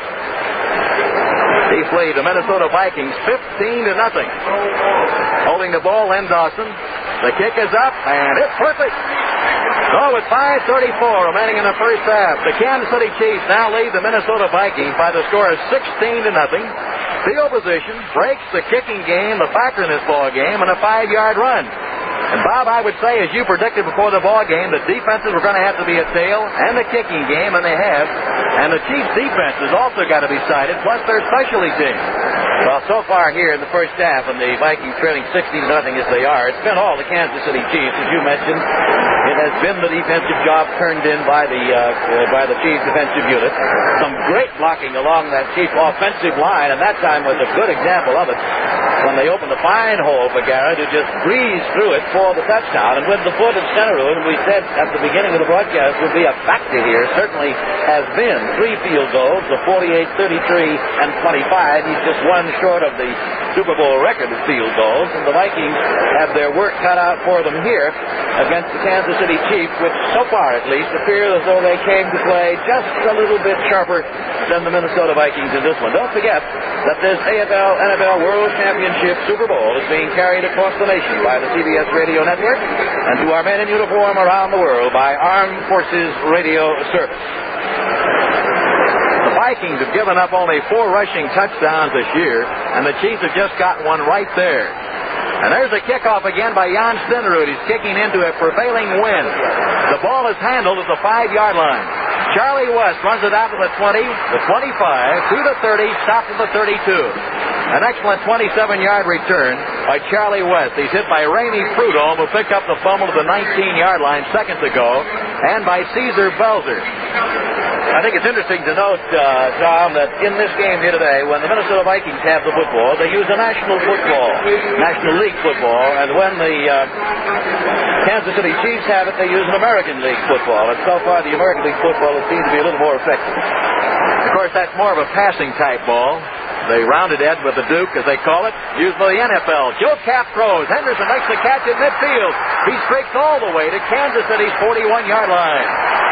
Quarterback Cap with a lot of time to throw, drops straight back in the pocket. He's one at midfield. Henderson made the catch with 2 men on him, and he finally got stopped at the 41-yard line after a 27-yard completion. They were working on Emmett Thomas, and Henderson made the grab on a low throw. Johnny Robinson was the man who finally stopped him. One thing about Cap, he plays no favorites. Henderson has caught 34 passes, Beasley 33, Gene Washington 39. On the deep patterns, though, he goes to Henderson and Gene Washington. First down with the Vikings, their first of this quarter. 4.5 minutes to play before the intermission. Kansas City 16, the Vikings nothing. Back to throw, the quarterback Joe Cap. He moves up in the pocket, the ball is caught at the 38-yard line and broken up. They ruled incomplete. They were trying to hit Oscar Reed, the second-year fullback from Colorado State. Reed lost his footing. Bobby Bell was there to make sure he would, along with Jim Lynch. Pretty good matchup, Reed against Bobby Bell. Bell has been clocked in the 40 at 4.4. He can still throw the football 70 yards. Many times will snap the ball back on punts. Incompleted forward pass. Second down and 10. Joe Cap talks to his ball club at midfield. Cap against Baltimore this year threw for 7 touchdowns, an NFL record, and good for 446 yards. The Chiefs said in that film he looked frightening. Second down and 10 to go at the Chiefs 41. He's back to throw. Cap will throw from midfield. The rush is put on. He scrambled, and Buck Buchanan takes the tackle at the 49. Buck Buchanan got by the center, Mick Tingeloff, and got to the Viking quarterback. And that will be a long loss of some 8 yards on the play. And that's the thing the Chiefs are doing, Bob. They're getting that good inside pressure from Buck Buchanan and from Curly Culp. Buchanan particularly has been tough to handle for that offensive line down there. Of course, you think of Cap as being a big guy, and he is, 6'3", 216. But after he gets rid of the football, you see the two of them walking back toward the line of scrimmage. Then you realize how big Buck Buchanan is. He just towers over him at 6'7", 275, and he's having a fine afternoon here today. 4 minutes of playing time remaining in the first half. Oscar Reed to the bench. Bill Brown back in at fullback for the Vikings. Third down and 18 to go. Both quarterbacks been had twice in the game. Kansas City now playing their Oklahoma defense with a triple stack. Cap will be back to throw, moves up in the pocket, throws one high. It's batted down to the 30. Jim Marcellus nearly intercepted. The ball was too tall, intended for John Henderson. On a crossing pattern, he could not grab the football. I started to say about Buck Buchanan, he was a standout against the Packers here 3 years ago. He got the Bart Starr early in the ball game and defensively had to be the big man for Kansas City, even in that loss. So the Vikings on 4th down and long again must kick it. I'll say this about the Minnesota Vikings. They're a ball club that plays as hard as anybody you will ever see. Now the Minnesota Vikings are lining up, and they're going to attempt a long-range field goal. Fred Cox comes in. He'll be attempting one from some 57 yards away. There's the kick, and it's short. It's grabbed at the 7-yard line by McVay. Running out to the 20. He is stopped near the 24. Fred Cox tried one from 57 yards away. McVay made the grab at the 5, and he returns it out to the 23. Mick Tingelhoff, the center, has snapped the ball, goes downfield to make that tackle. 3.5 minutes to play in the first half. Kansas City 16, the Minnesota Vikings nothing. You won't see that happen very often, a 57-yard field goal attempt. Cox likes Finnerud with a fine leg, and of course he at this point has the wind advantage. Sometimes, of course, the team will figure that a field goal attempt from that distance is as good as a punt if he can get it deep enough, and that time he got it down to the 7-yard line, and McVay got it out up over the 20, which is a good run back. Running play to McVay. McVay tries to move outside. He is stopped at the 23 by Alan Page. He got help, too, from middle linebacker Lonnie Warwick. McVay has scored 7 touchdowns for Kansas City. He got the longest run from scrimmage, an 80-yarder. He broke up the Cincinnati Bengal game, which Paul Brown, now with the Bengals, says he's the fastest man for the 40 I've ever seen. McVay's senior year at the University of Houston, he averaged 10 yards a carry. So the Chiefs come out with the ball at the 22-yard line. Credit McVay with a loss of 1. 2nd down and 11. Len Dawson on the toss play to McVay, turning the corner at the 25. He's hit by 3 men, led primarily by the right tackle, Alan Page. McVay turns the corner for 3 yards. And with the Chiefs, 3rd down and 8. The Chiefs generated 2 drives a moment ago by clicking on the 3rd down call. Now the ball's the 25, 3rd down and 8. 2 minutes, 19 seconds to play in the first half. Kansas City 16, the Minnesota Vikings nothing. The Chiefs have exerted outstanding defensive pressure, used their specialty teams and kicking game. John Stennard has kicked 3 field goals, and Mike Garrett scored a 5-yard touchdown. That one set up on the fumble by Charlie West at the 19-yard line. 2-minute warnings being given to both benches, and it's now 16-0 in favor of Kansas City. The Minnesota Viking defense will talk it over the 25. With this opportunity, Hank Stram now will visit with quarterback Len Dawson. Just a reminder that over most of these CBS radio network stations, the Pro Bowl from Los Angeles Coliseum will come your way next Sunday, January 18th. Incidentally, there are 8 members of the Vikings who are on that Pro Bowl team. Here, with 2 minutes to play in the first quarter, the story has been all Kansas City. The game plan of Hank Stram has worked to perfection. They have maintained ball control. They have had fine field position. The defensive unit has turned in a spectacular job, causing a couple of fumbles. And, of course, nothing can be said superlative about Jan Stenerud, superfluous about his foot, because he's been just great. He opened the scoring with a 48-yard field goal the first period. He's added one of 33 and one of 25. And then when the when the Chiefs got great field position at the 19-yard line on the result of a fumble in 6 plays, Lenny Dawson took him in and sent Garrett across with the score, and it is 16-0 here with 2 minutes to play in the first half in favor of the Kansas City Chiefs. They have the ball at their own 25, and here we go again. Lenny Dawson passed the ball well today. He's been able to collect thus far in the ball game for 91 passing yards. He's got a slot to the far side. He's picked up 8 first and 10s. He sends McVay sweeping right into the 30. McVay is knocked out of bounds between the 33 and 34. Very close for first and 10. Carl Eller was the man who ran him down. There's a good match. Eller, who can run the 40-yard dash in 4.5. McVay's been clocked at 4.2, and they want to measure to see whether or not McVay picked up the necessary 8 yards for the first and 10. The biggest statistics thus far have been the turnovers, because at this point, the Vikings have 2 fumbles, 1 interception, only 1 interception for Kansas City in the first half. Total yardage only 30 yards between the 2 squads. The Chiefs have a first and 10. Kansas City's 9th first and 10. And the ball will come out to the 34-yard line as McVay turned the corner. Well, depth again is going to be a factor in the Super Bowl. Hank Stram can call on the likes of Warren McVay and Wendell Hayes to run to the outside, backstopping Mike Garrett and Bobby Holmes. Already, Coach Bud Grant has gone with Clinton Jones running back kicks and Oscar Reed at fullback, replacing Bill Brown. On 1st and 10, Lenny Dawson on the end-around play to Frank Pitts at the 35 to the 40. He is out to the 44-yard line. Frank Pitts on the end-around play moves downfield, and Kansas City again has got a 1st and 10. Second time that one has clicked for a long gain. It's a 10-yard pickup and a Chiefs 1st and 10. Their 10th of the afternoon. Carl Eller was the man who drove him out of bounds. And with 1 minute and 28 seconds of playing time remaining here in the first quarter, this obviously, as far as the Vikings is concerned, has to be the quickest football team that they have seen all year long. It's obvious the way they're reacting along that defensive line that they're just a little bit off balance. And the Kansas City Chiefs so far here have put it all together. 1:28 to go, and they lead 16-0. Lenny Dawson to the sideline in midfield. Taylor makes the catch on a hitch pattern, a short gain on the out, and he got hit immediately by cornerback Ursel McBee. You know, this has been a very interesting matchup between Dave Hill of Kansas City against Carl Eller. Many thought before the ball game in the Chiefs camp that could be the difference. Well, he played very well in the Rams game against Deacon Jones. He played quite well against Richard Jackson at Denver. Dave Hill thus far is containing Carl Eller at left end. For the Chiefs, 2nd down 7. Lenny Dawson on the draw play to Wendell Hayes. He's out to midfield and stopped at the Vikings 49.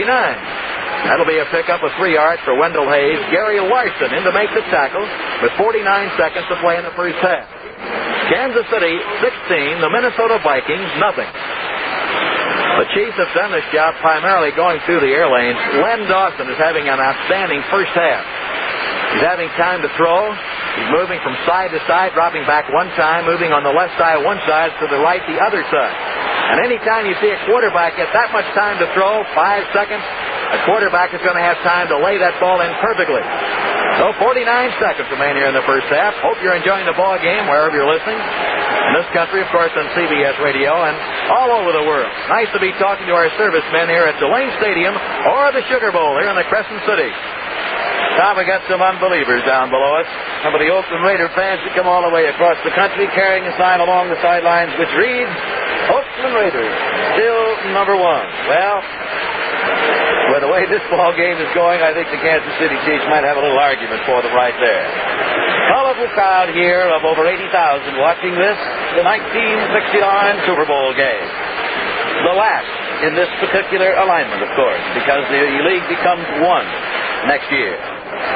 3rd down again for the Chiefs, 4 yards to go. Lenny Dawson moves back in a shotgun formation. He has clicked on his last 3. 3rd down calls. The snap from Holland. Dawson back, throws over the middle. It drops and almost intercepted at the 42-yard line by Wally Hilgenberg. He had the football caught and then dropped it. Dawson had the rush put on him from the shotgun formation. Now, the reason the Chiefs do that, they save about a second and a half.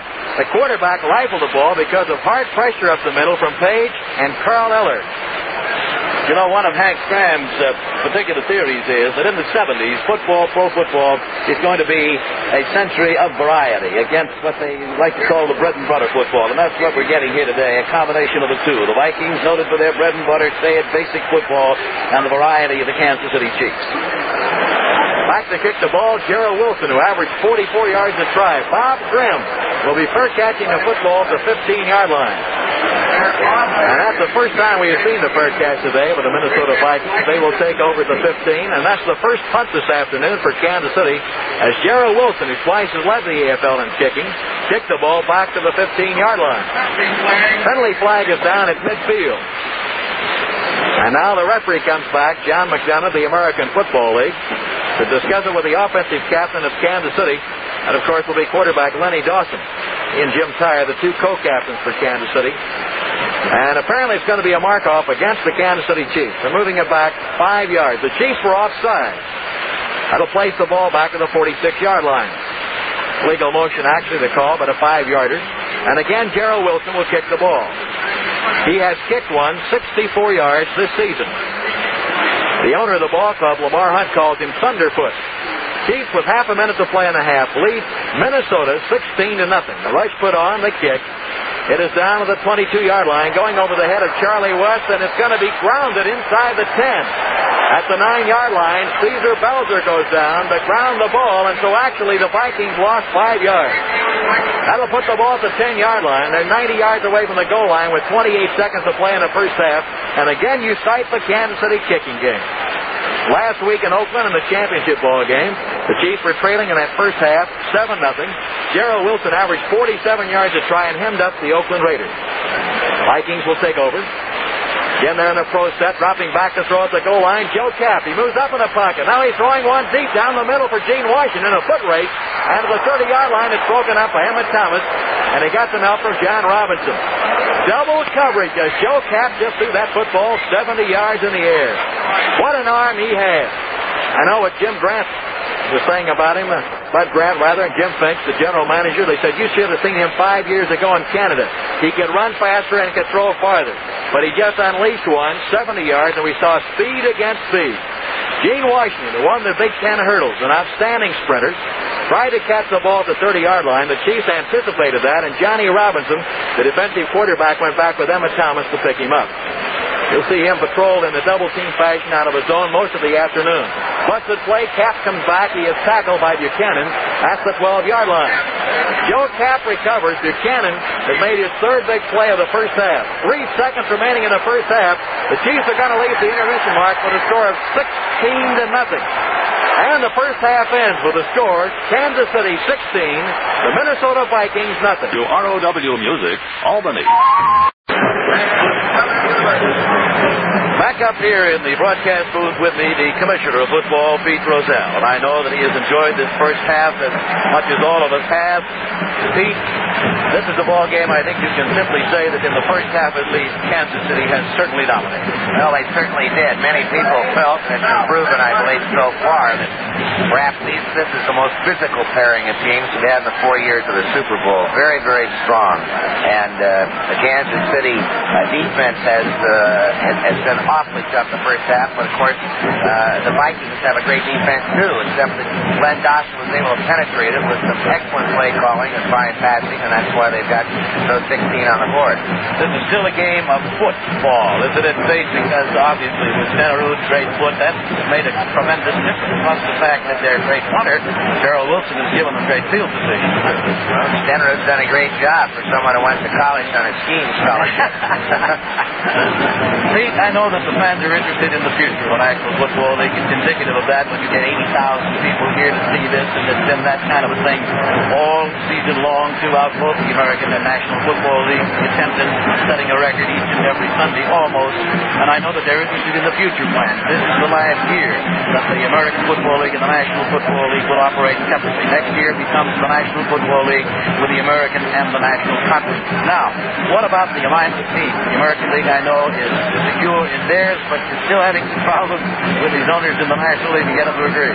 We haven't been able to align the 13 National Conference clubs yet, Bob. It's in 14 divisions and 1-5. We spent a little time on it yesterday here in the midst of all of our other social and business activities. And we're going to reconvene in New York City Wednesday, and I would think that we will have that last phase, actually, of the merger problem concluded by the latter part of this coming week. I know, of course, that I wouldn't ask that where the stumbling block is, but it would appear that if a decision isn't reached by the owners agreeing amongst themselves, that you as commissioner will have to step in pretty soon because the schedule making coming up too much of a delay would cause certain problems.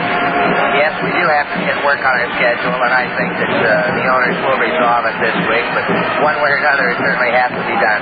Pete, now about the playoffs next year, with each conference having one division of 4, another division of 4, and one of 5. That's an awkward situation in a way.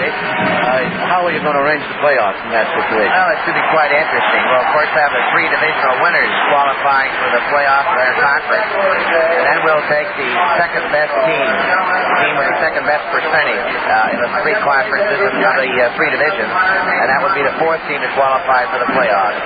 And what about the runner-up bowl or whatever they prefer to call it down in Miami. Who will be involved in that one? Well, we haven't really made a decision on the future of that playoff bowl. We'll take that up when we have our annual meeting in March out in Hawaii. Is there a possibility, perhaps, that the two best teams of the two runner-ups of the two conferences might play that? If it's played, that would probably be the format. I see. Well, then there is a question as to whether or not the game will be played. That's right. That's what we have to decide in March. It may or may not continue.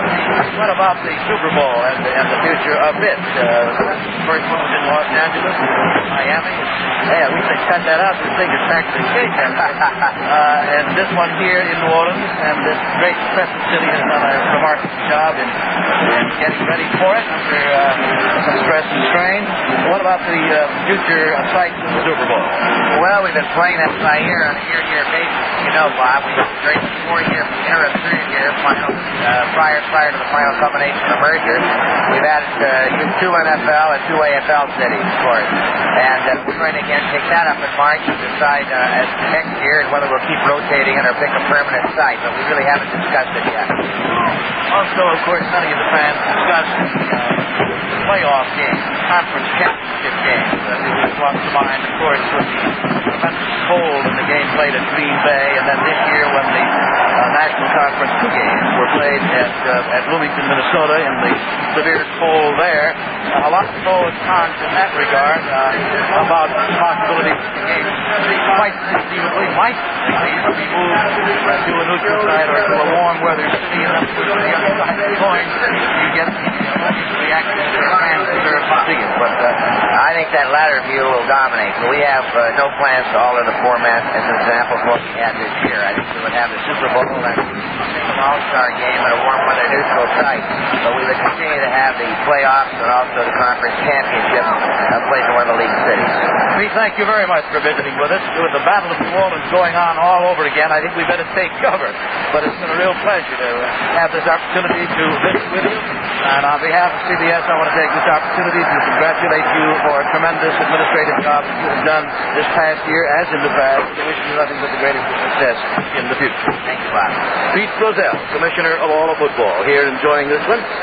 Down below us, as the halftime activity continues, we almost lost our monitor up here with the shelling going on. We're having the Battle of New Orleans all over again, Tom Hendrick, and I don't know who's going to win the Battle of New Orleans, but I know one thing, is they better stop shooting at us or the whole thing's going to collapse to the heat. We'll have more halftime activities for you, but right now, let's pause for a moment. Back here at halftime of the Sugar Bowl, our score is 16-0 at halftime. The Chiefs are leading. Bud Grant, 42-year-old National Football League Coach of the Year, has just talked to his Vikings. The 5,000 Viking fans have come to their feet. Coach Hank Stram is now 46 years of age, the original coach of the Kansas City Chiefs. The club has won no less than 87 ball games, dropped 49, and had 5 ties. He's talked to his squad. Both these guys are winners. They believe in discipline. They believe in defense. Offensively, they look at it a little bit differently. Physically, they're entirely different. Hank Stram, a very enthusiastic, outgoing guy, which Bud Grant, very soft-spoken, but what he says, well, people listen to. He's a guy that's a born leader. Both were outstanding athletes at their respective institutions. For example, Bud Grant was an 8 letterman at the University of Minnesota. Played in the National Football League. Was a defensive end 1 year for Philadelphia. The next year an offensive end. Went to Winnipeg when Allie Sherman took over the job, with the New York Giants. Hank Stram has been the only coach the Chiefs have had. And the thing he has done has been quite an innovator. He's had that moving pocket, the triple stack. He's also been able to put in the tight eye formation. And his ball club, it has National Football League size, been able to win its last 4 confrontations with National Football League opponents. Matter of fact, I remember what John McKay told me last year when he saw Len Dawson at quarterback. He said, I have never seen a quarterback have a better half than Dawson did in that game. The Chiefs beating the Rams 42-14, and Dawson passed for some 306 yards in the first half. Now to take you through the second half action, the voice of the Detroit Lions for 17 years, sports director, one of the great CBS affiliates in the United States, WJR Detroit. Here's our running mate, Bob Reynolds. Thank you, Tom.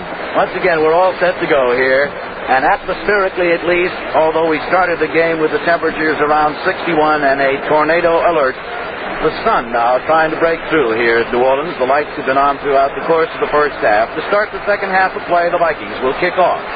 to the Kansas City Chiefs, leading as they are 16-0, and dropping back in the safety spot to receive the kickoff for Kansas City. Wendell Hayes on the far side and Bobby Holmes on the near side. It will be Cox who'll do the booting off. Kansas City Chiefs leading the first quarter 3-0. At the end of the half, 16-0. And don't forget that at the end of the half in the championship game at Minnesota, the Rams were out in front of these same Minnesota Vikings 17-7. The Vikings have their work cut out for them here, trailing going into the third period here 16-0. So don't go away as this 1969 Super Bowl game goes into its second half of action. Cox dropping back and ready to kick. Wendell Hayes and Bobby Holmes back to receive, standing on the goal line. And the referee said, all right, let's get it underway. And here we go. Cox comes forward. Here's his boot. Good long one deep. Going to be grabbed by Wendell Hayes about 5 yards deep into the end zone. And he starts out to the 5, to the 10. Hit and dropped around the 15-yard line. Making the stop on him there, Bill Harris, who plays on the specialty team for the Minnesota Vikings. And so, as we get set to play here, it will be first down and 10 for Kansas City at their own 15-yard line.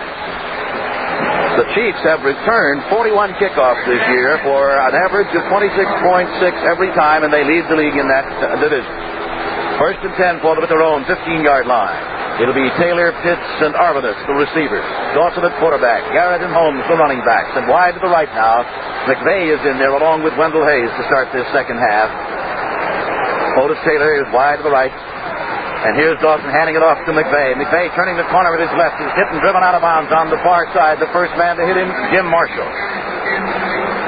And there'll be a gain on the play to around the 20-yard line. Gain of 5, second down and 5 for Kansas City. In the opening moments of this, the third quarter of play. Warren McVay, young speedster, played his college ball at the University of Houston, traded to the Chiefs by Cincinnati.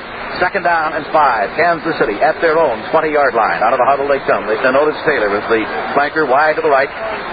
Two tight ends in there. From the I formation, they slip. Setback. Dawson in possession. Drops back quickly. Fires it over here to Taylor. Taylor's got it at the 25. Is hit and dropped immediately right there by Herschel McVie, the first man to hit it. We'll see where they allow the forward progress. It's over the 25, and so it is. A first down. And Garrett comes in, and McVay goes out. Another first down for Kansas City, and they have it first and 10 at their own 26-yard line.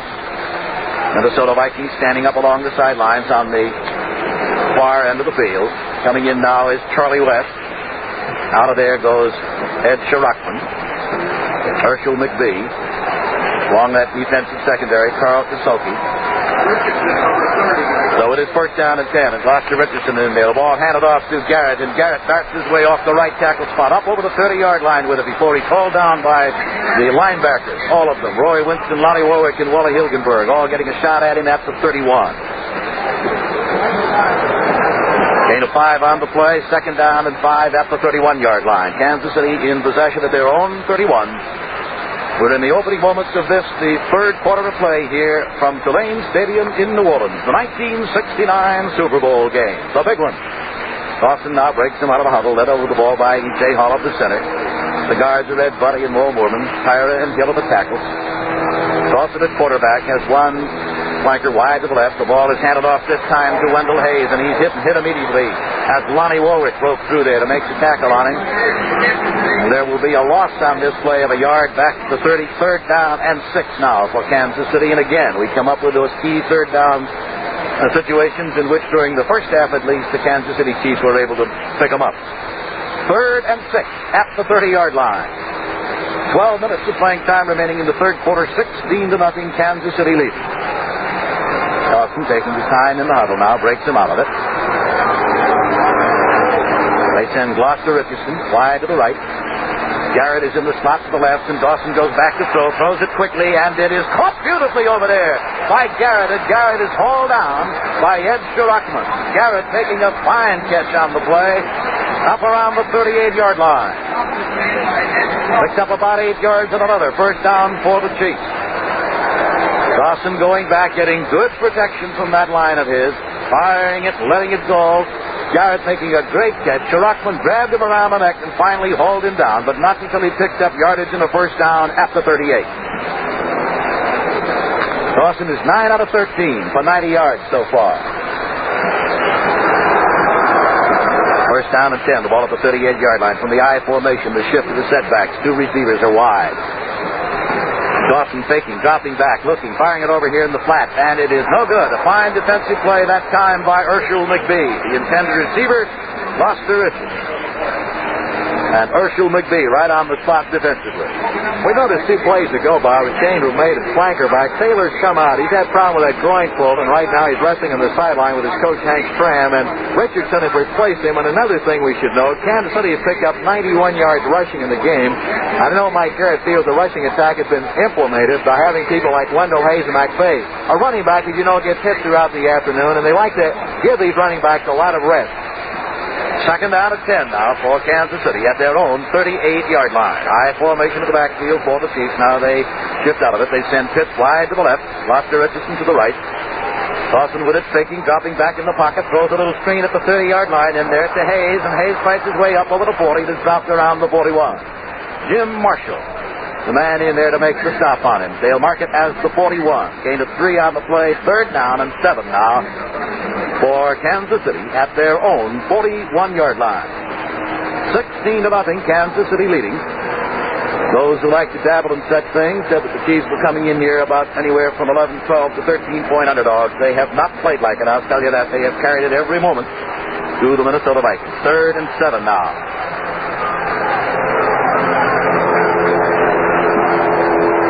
Here's Dawson with it, rolling out to the right this time, firing it over the middle, and a flag goes down as he hits Arbanas, his tight end, with it up around the 48-yard line.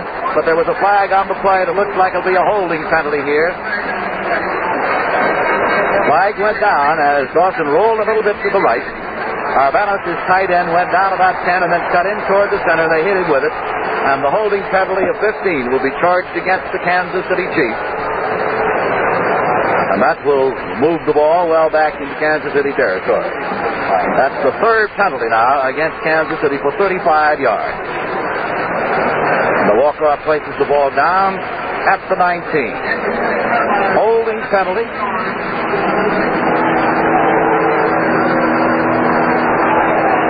Kansas City Chiefs along the sidelines watching the action. Big Bobby Bell, one of the great linebackers. Played at Minnesota. Dale Hackbart is in there now. Going out of the lineup for the Minnesota Vikings is Gary Larson, and Hackbart comes in to take his place. The ball is at the 19, where it'll be 3rd down and about 29 to go. 2 wide receivers wide to the right this time as Dawson looks over the defense. Just a 3-man rush up front if they rush. The ball handed off to Garrett. Garrett running to his left, got a blocker in front of him, tries to turn the corner, is dumped at the 25.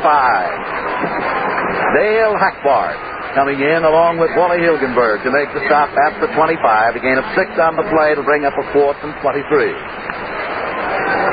That time you might say, why on 3rd down long would you call a sweep to the opposite side? Hank Stram did that because here's where you don't want to throw the pass. You throw that thing up for grabs with Schlockman playing on one cornerback, on the other side McBee. They can intercept and take it in for an easy score. And with a blitz or guys firing in, that's a pretty good call. And now it brings up 4th and long and Wilson to kick it.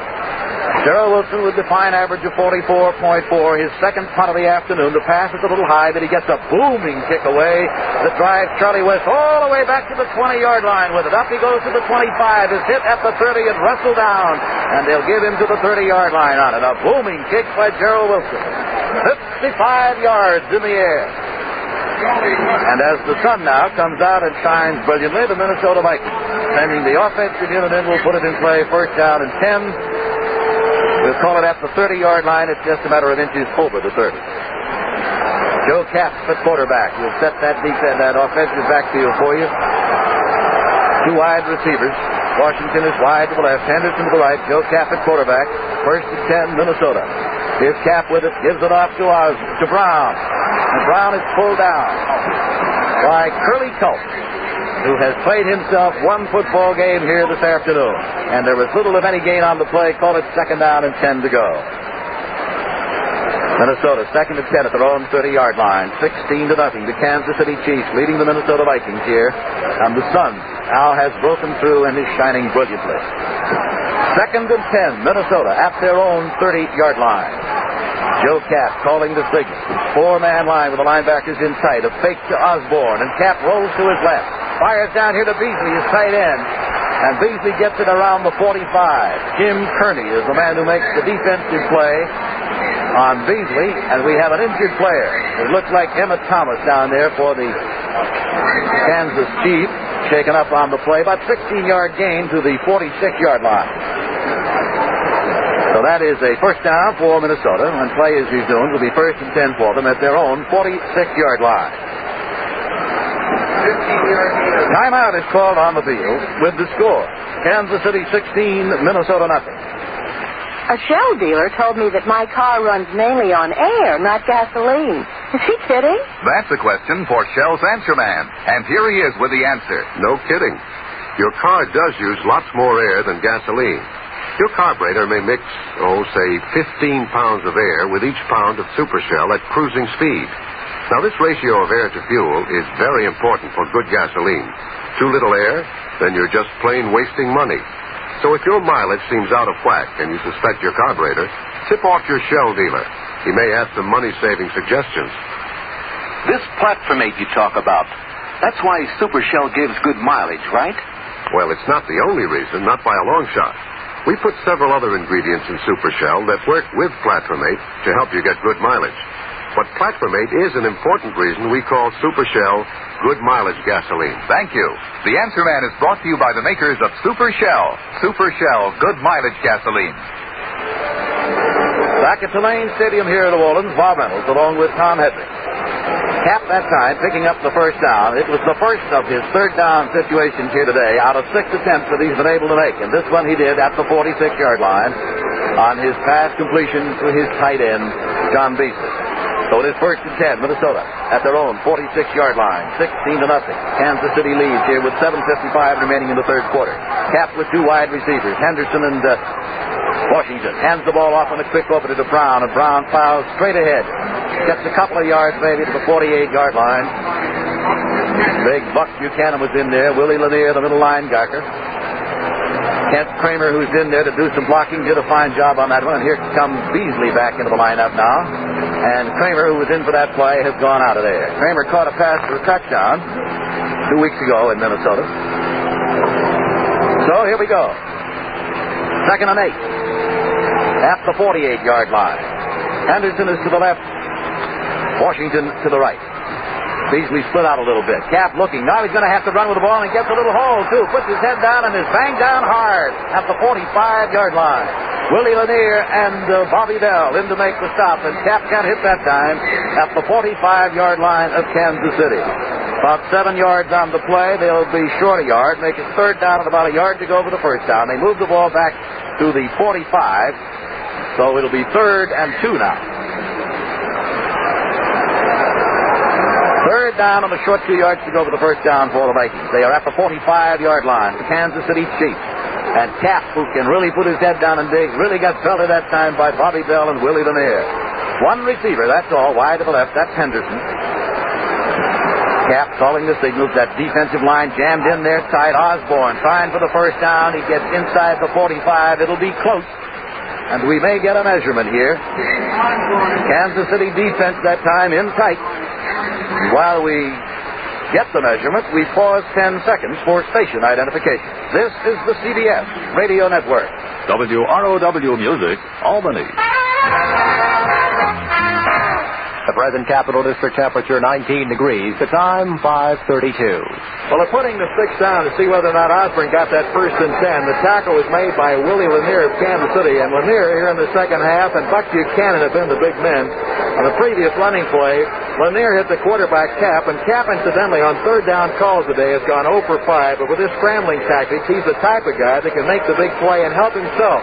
Right now, they're having almost a double measurement to see whether or not the Vikings made it, and they made it by just a fraction of an inch to the 44-yard line as Osborne's second effort got the job done. First down and 10, Minnesota at the 44 of Kansas City. 6 minutes and 21 seconds of playing time remaining in the third quarter, and Kansas City leading it 16-0 as Cap brings them out. He has Washington wide to the left this time, Henderson to the right. On the draw play to Brown. Brown up the middle, fights his way close to the 36. And Bobby Bell is the man, the number 1 man in there, along with Buck Buchanan. Vic Tingle off the center, throwing a fine block that time. Straight up the middle. So with the ball at the 36. Gain of 8 yards on the play. 2nd down and 2 now as the Vikings get set to go. Gene Washington flanked out wide to the left. Henderson wide to the right. 2nd down and 2 at the 36-yard line of the Kansas City Chiefs.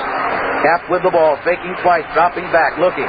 Fires a little one over here on the 40-yard line to Brown, and Brown is inside the 30, and down he goes to the 25-yard line. And Buck Buchanan is the man. The screen that time. Jim Balone and Milt Sunday leading the blocking charge. So with the ball, we'll call it at the 25-yard line. A gain of 11 on the play, and it's 1st and 10 for Minnesota. They are at the Kansas City Chiefs 25-yard line. The deepest penetration for the Minnesota Vikings all day today. Henderson goes wide to the right. Washington to the left. The backs are split. Cap calling the signals on 1st and 10 from the 25. Fake, rolls to the right, looking for Henderson. Fires and hits him at the 15, and out of bounds he goes over there. Jim Marcellus defending on him, and Henderson made a good move. Went down, cut back, moved a step or two back. Cap hit him beautifully with it. And he picked up about 9 yards. The ball is not quite to the 15-yard line. And we're going to get a measurement here. The clock shows 4 minutes and 42 seconds of playing time remaining in the 3rd quarter. Kansas City leading 16-0. And the Minnesota Vikings making their deepest penetration. Threatening now for really the first time in the ball game. And it's just looks like an inch or two short of the 1st down, Tom. Bob, what Minnesota's doing, and this has to be a big drive for them, they're hurting the Kansas City defense with a screen, a running play. They picked up their first rushing 1st and 10 this afternoon. They're throwing to the sideline. Quarterback Cap is really keeping his poise. And the thing that makes him an outstanding quarterback is he is a leader, and those guys up front really try for him, but he has really called an outstanding series on this drive all the way to the Kansas City 15-yard line. If your defensive unit, of course, is giving your passer a considerable rush, and that's what the Chiefs have been doing, the greatest move against that, of course, is the screen to either side, and Cap has called it and has moved down there now as deep as they have been. So when play is resumed, it'll be 2nd down for Minnesota, just inches to go, short of the 15-yard line, 16-0 in favor of the Kansas City Chiefs. 4 minutes and 42 seconds of playing time left in the 3rd quarter. Out of the huddle they come, led by Mick Tinglehall. Alderman and Gary the tackles, Malone and Sunday. Oscar Reed is in there as one of the setbacks now for the Minnesota Vikings as Cap calls the signal. Fake, rolls out to his left, stops and throws a little wobbly one at the 10-yard line. It's caught by Reed, and Reed goes out of bounds at the 4-yard line, and it is Jim Kearney who finally forces him out of bounds over there. Oscar Reed and John Beasley, the tight end, throwing a fine block that time. And there's a good example, Tom, of the passing sometimes of Joe Cap. It looked like a wounded duck, but he got it there. And he moved to his left, and the only thing that counts is what he does, putting you, gets 6 points on the board and moving you downfield, and it takes a good quarterback with a strong arm to get off that 11-yard completion. It is 1st down and goal to go at the 4-yard line as Joe Cap and that defense moves in tight against him. Cap with the ball, gives it off this time to Osborne, and Osborne twists and turns and goes in for the score. And the Minnesota Vikings are on the board. Jan Van Yeri leading the way that time. And they go 70 yards in 9 plays. And the Minnesota Vikings are on the board. They trail now 16-6. 10 plays, 70 yards, 6 on the ground for 23, and 4 in the air for 47. 70 yards in 9 plays. It'll be Fred Cox, who has converted 43 straight in the regular season, will attempt the extra point.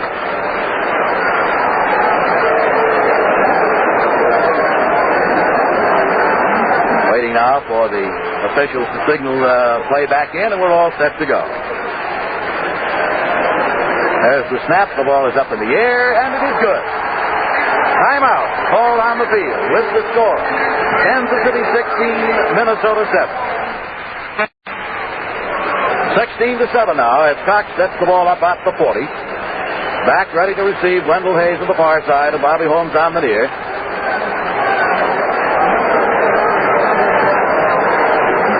Crowd starts to buzz a little bit. 16-7. As the Minnesota Vikings put together their first drive of the afternoon. Here comes Cox. Good long boot. Going to be taken down there by Wendell Hayes. That's the goal line. Up to the 5, up to the 10. Cuts to his outside and is hit and dumped around the 18-yard line. And we'll see now whether or not the fact that the Minnesota Vikings were able to go in for a score fires up that defensive unit a little bit. Dale Hackbart is the man who made the tackle on him. Momentum is so important in this game of football, and certainly in the first half the Kansas City Chiefs had it. They seem to be just a little bit sharper. Here in the second half, well, we'll have to wait and see. They're going to call the ball at the 18-yard line. First down and 10. Kansas City at their own 18. Lenny Dawson at quarterback. I formation. Nobody wide. Now they send Pitts wide to the left and spread out Taylor a little bit to the right. Garrett and Hayes in that backfield. Here's the ball. Handed off to Garrett. Garrett twisting and turning. Fights his way up over the 20. Gets to about the 23 with it. Met there and dropped. Alan Page leading the way defensively. Big Carl Ella, number 81. Roy Winston in there at his linebacking post along with Lonnie Warwick and Wally Hilgenberg. Keller, Larson, Page, and Marshall up front. The ball at the 23. Gain of 5 on the play. Second down and 5 to go. Kansas City at their own 23-yard line. I formation. Now the shift out of it. Arvidas goes at tight end to the left. 2 wide receivers. Otis Taylor is one of them. The draw play. The handoff to Wendell Hayes, and he gets some running room all the way up to the 28 or so. And it is Lonnie Warwick who finally closed up the hole and brought him down. And these little guys can fly. Wendell Hayes is but 6'1", weighs 220. Played his college ball at Humboldt State. He can really fly. Bobby Holmes at 5'9", Mike Garrett at 5'9". And we're getting another measurement here for the first down.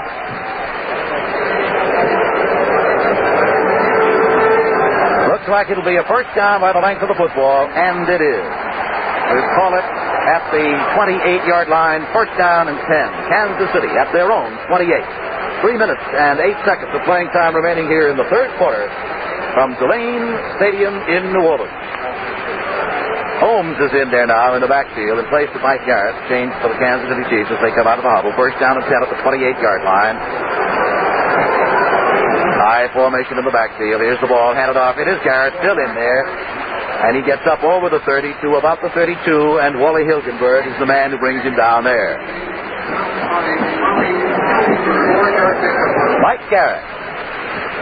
Wendell Hayes, the 2 running backs for Kansas City, 21 and 38. They move away from that football. It's at the 32-yard line. Gain of 4 on the play. Second down and 6 now for Kansas City. Time remaining 2:26 in the third period. 2 receivers wide to the right. Otis Taylor and Pitts.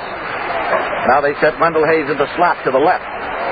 Flag goes down as the pass is thrown by Dawson. It's complete over there around the 35-yard line to Pitts. But as we mentioned, there was a flag on the play.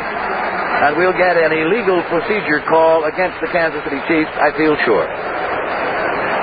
Dave Hill moved a little quickly, Tom, along that line just before the ball was snapped. He did in Kansas City that time, went to a triple wing to the far side, and what they tried to do there is get Minnesota out of a zone defense. They accomplished that with a right tackle move, and Dave Hill gets 5 yards. One thing about Kansas City on this drive, they're to keep it alive. Kansas City has been very effective when they run. They like to run first and pass second, and on this drive they picked up consistently gains of 4, 5 yards by Mike Garrett and Wendell Hayes. But here comes the 5-yard mark-off against the Chiefs, moving the ball back to the 27-yard line. And bringing up a second down and 11 for Kansas City at their own 27. 2 minutes, 14 seconds left to play here. This great crowd of over 81,000 now, bathed in sunshine, watching the action. High formation, second and 11 from the 27. The draw play, the handed off to Wendell Hayes. Hayes is caught from behind on a nice play by Lonnie Warwick, the middle linebacker. But he gets the ball up close to the 31, and they'll mark it as the 32. Gain of 5 on the play, so it is third down now. 3rd and 6. The ball not quite to the 32-yard line. Long 6. Third down, and here's that key play again for Lenny Dawson. Brings him out over the huddle. E.J. Hollow on the ball. Fakes once, gives it on that reverse again to Pitts. Pitts coming to his right to the 35, and is finally knocked out of bounds but not until he gets all the way up close to the 38 or 39-yard line by Herschel McBee. And that play has been a most effective one, Tom, for the Kansas City Chiefs. And as you pointed out earlier in the broadcast, they evidently have had considerable success with it during the course of the regular season. They've always had great success with this play. I think the only team that really stopped them much were the Oakland Raiders. With that end-around play to Frank Pitts today have gained Kansas City another 1st and 10. Kansas City 6 1st and 10 rushing this afternoon. And Frank Pitts is so effective, he and Otis Taylor, because they both have outstanding speed. Pitts runs a 100-yard dash in 9.5. Hank Stram charts all these plays, and he figures this play normally is worth about 10 yards a crack. And so Dawson has picked up now on those key third down situations 5 out of 10. And he has it 1st and 10 at his own 39-yard line. A minute 39 remaining in the third quarter, 16-7, Kansas City leading. Dawson going long and deep. And it is no good. Too long. Covering on the play over there was Eddie Shirachman, who went all the way back with Frank Pitts.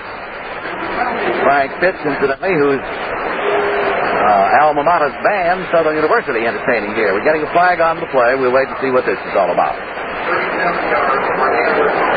Here's against the Minnesota Vikings, and it is. Well, there's a good break now for the Kansas City Chiefs. A penalty against Minnesota will move the ball down into the Viking territory around the 47-yard line.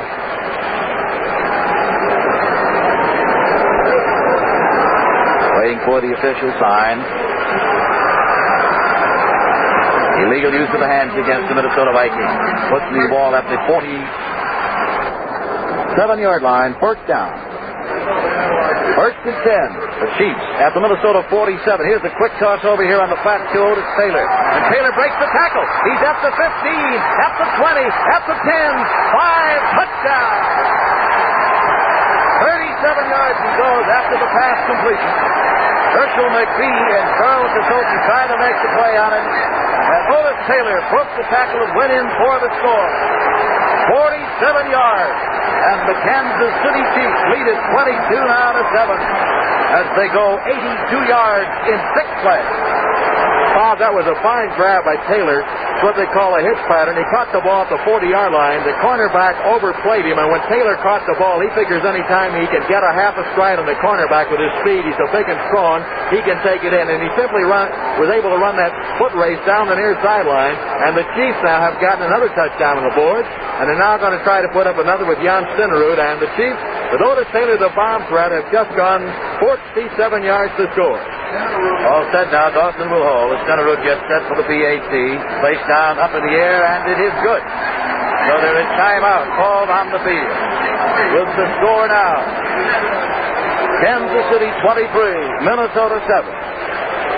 What a good time. What a good time. What a good time for a kid. Catching sunbeams through dashing raindrops, looking for rainbows high on the hilltops, and suddenly it's a splendid place. The top of the world is our special place, where we play.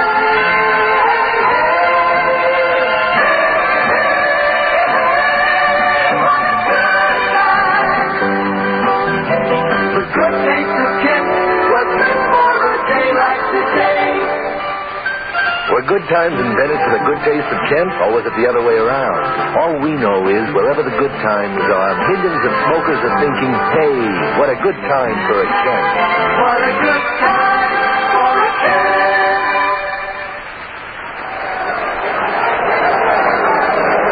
All set to go. Back into the action. 23-7 is the score here.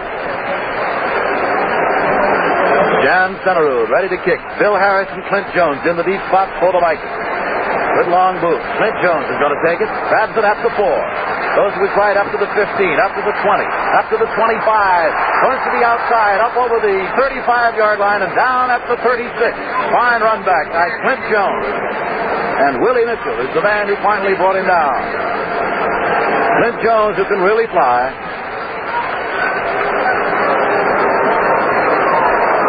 Ball placed down at the 36-yard line, where it'll be first down and 10. Minnesota at their own 36. 23-7.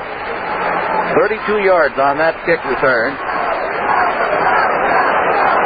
Oscar Reed in there, one of the running back spots. The set is to the weak side, to the left. Two wide receivers, Henderson along with Gene Washington. A long count. Cap gives it off to Oscar Reed, and Oscar Reed doesn't find much running room. He's pulled down. And big Aaron Brown in there to grab all of them.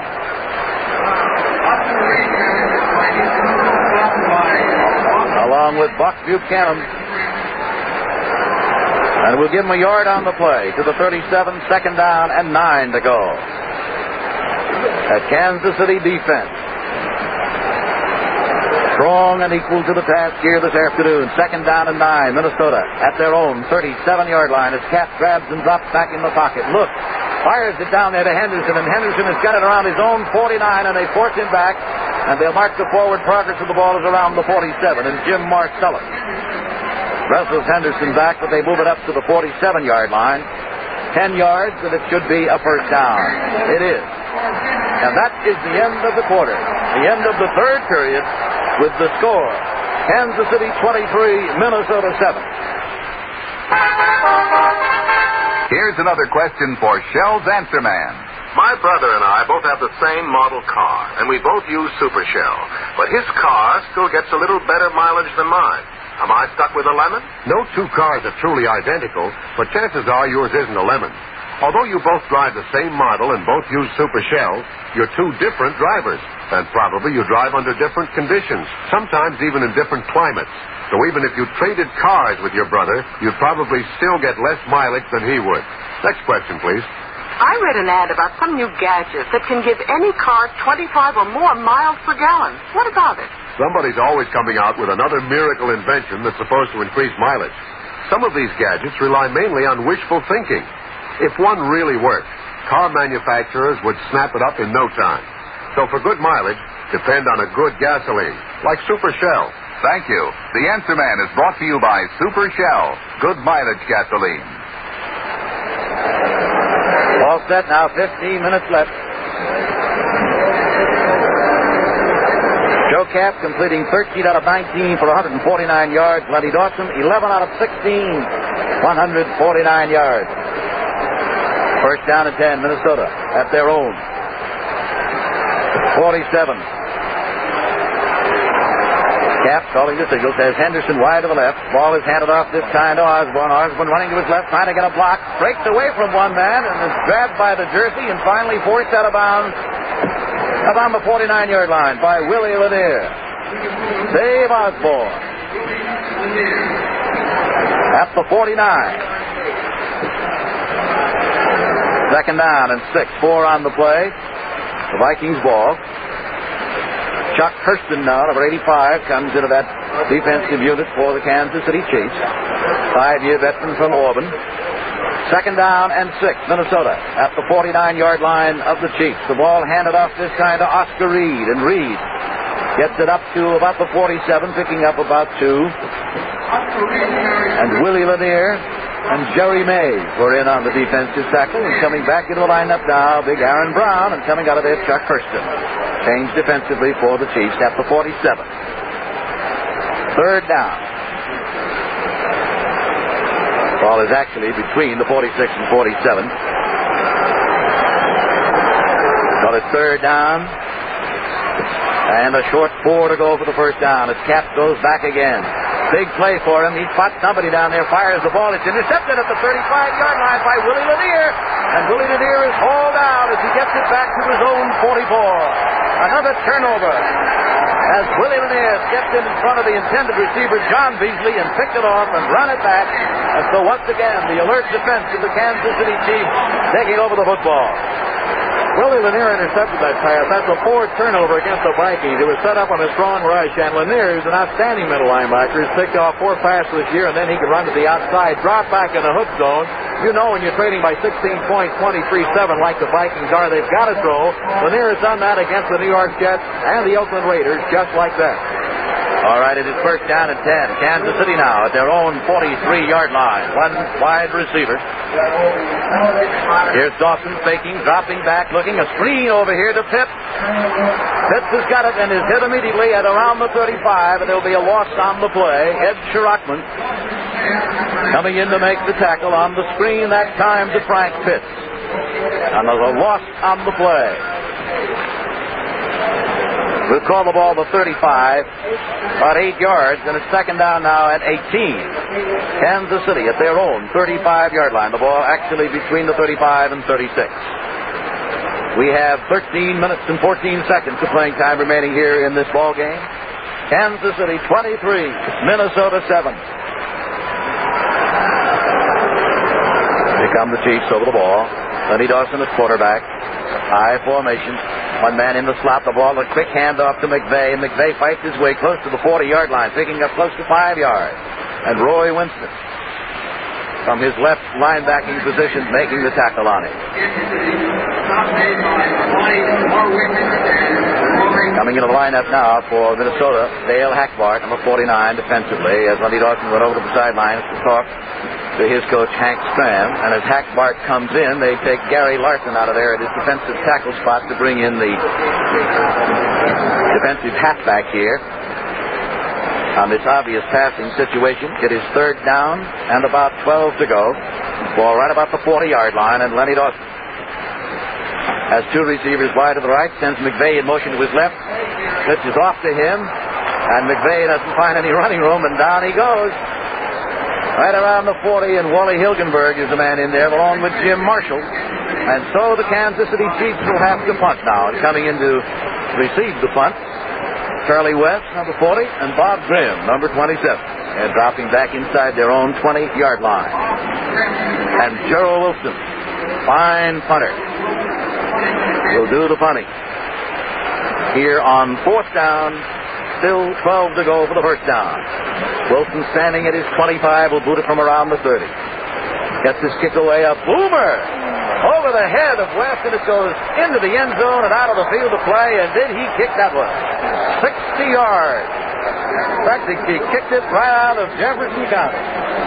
Who got the longest kick in the AFL this year is 64 yards. He kicked one at nearly 70 yards against the Atlanta Falcons one Thursday night. He has an outstanding kicking leg, Bob. The only thing it brings his average down. He normally will shank a kick every 2 ball games, but he got into that kick again. Today he's had kicks of 44, 55 yards, and that long distance one, putting the Vikings back to their own 20-yard line. And if I was a coach, I'd let him shank a couple anytime. You can boot him like that. First down and 10 at the 20. Oscar Reed is in at one of the running back spots. Cap dropping straight back, looking, rolling out to his left now, still looking. Fires at the last moment at the 18-yard line to Oscar Reed. A flag goes down as he's hauled down at the 21. And the pressure that time was on. And Cap had to get rid of it. Big Buck Buchanan was in there along with Jerry Mays. Question here remains whether or not the Minnesota Vikings might have had an illegal receiver downfield on it. We'll wait and see. But Jerry Mays at his defensive end spot, and Buck Buchanan. That was it. And so here's the penalty being stepped off from the 20. Half the distance down to the 10.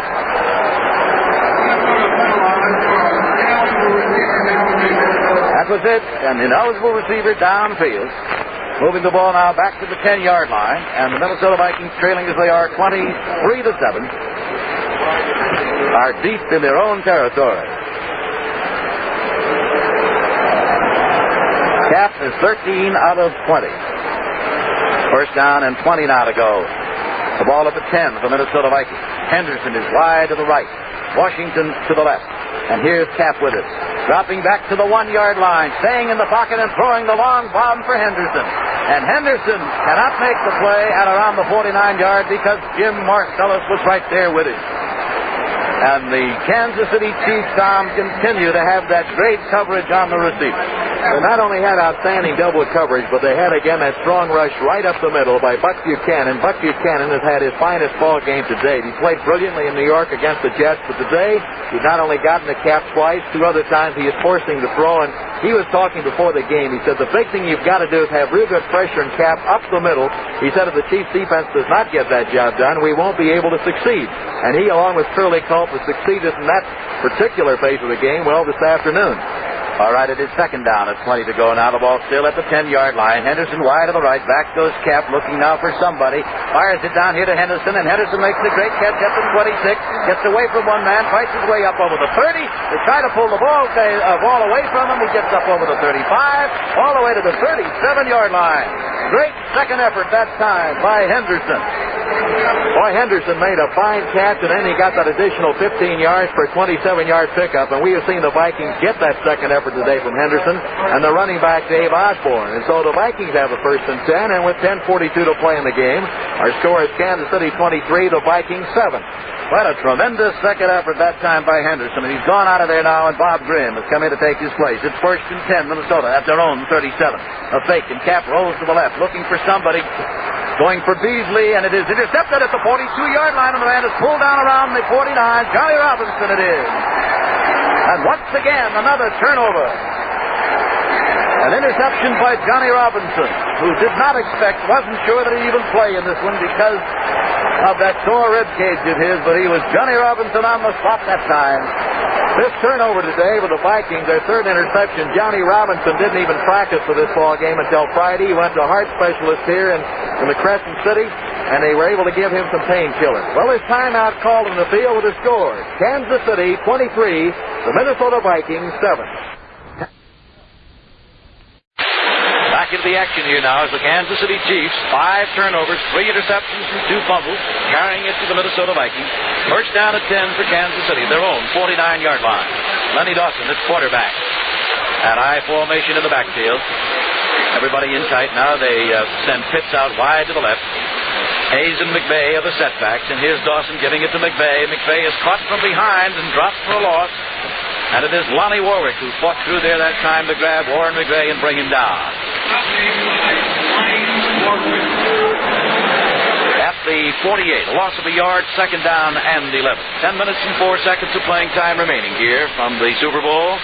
Kansas City Chiefs, anywhere from 11 to 13-point underdogs, leading at 23-7 here. And they have done it with the foot of John Stenerud. The great punting of Gerald Wilson meant ball control and field position control. 2nd and 11 at the 48 for Dawson. He has Pitts wide. The ball given off to McVay. McVay trying to turn the corner, gives a good fake, a good move, gets by 2 men. And the 2nd man finally hangs on and brings him down over the midfield stripe, down in the Viking territory at the 48, and it's Ed Sharachman. Warren McVay, who when he went to school at the University of Houston had his own car and his own valet and his own barber, his own entourage who traveled with him. And he said, if you're going to go, you might as well go first class. The 47-yard line of the Minnesota Vikings. And it is 3rd down. About 6 to go for the 1st down. Out of the huddle now come the Chiefs. E.J. Holub over the ball. Pitts is wide. Here's the handoff to McVay again, and McVay is dropped this time. And it is Roy Winston in there to make the stop on him just about at the line of scrimmage. We'll pause 10 seconds for station identification. This is the CBS Radio Network. WROW Music, Albany. The present temperature 16 degrees, the time 6:03.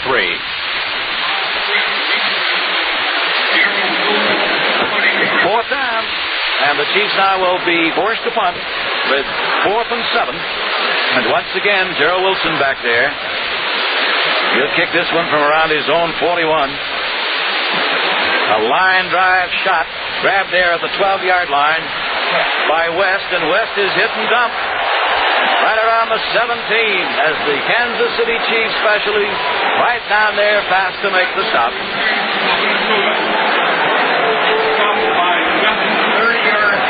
So we'll see where they put the football. At the 19-yard line.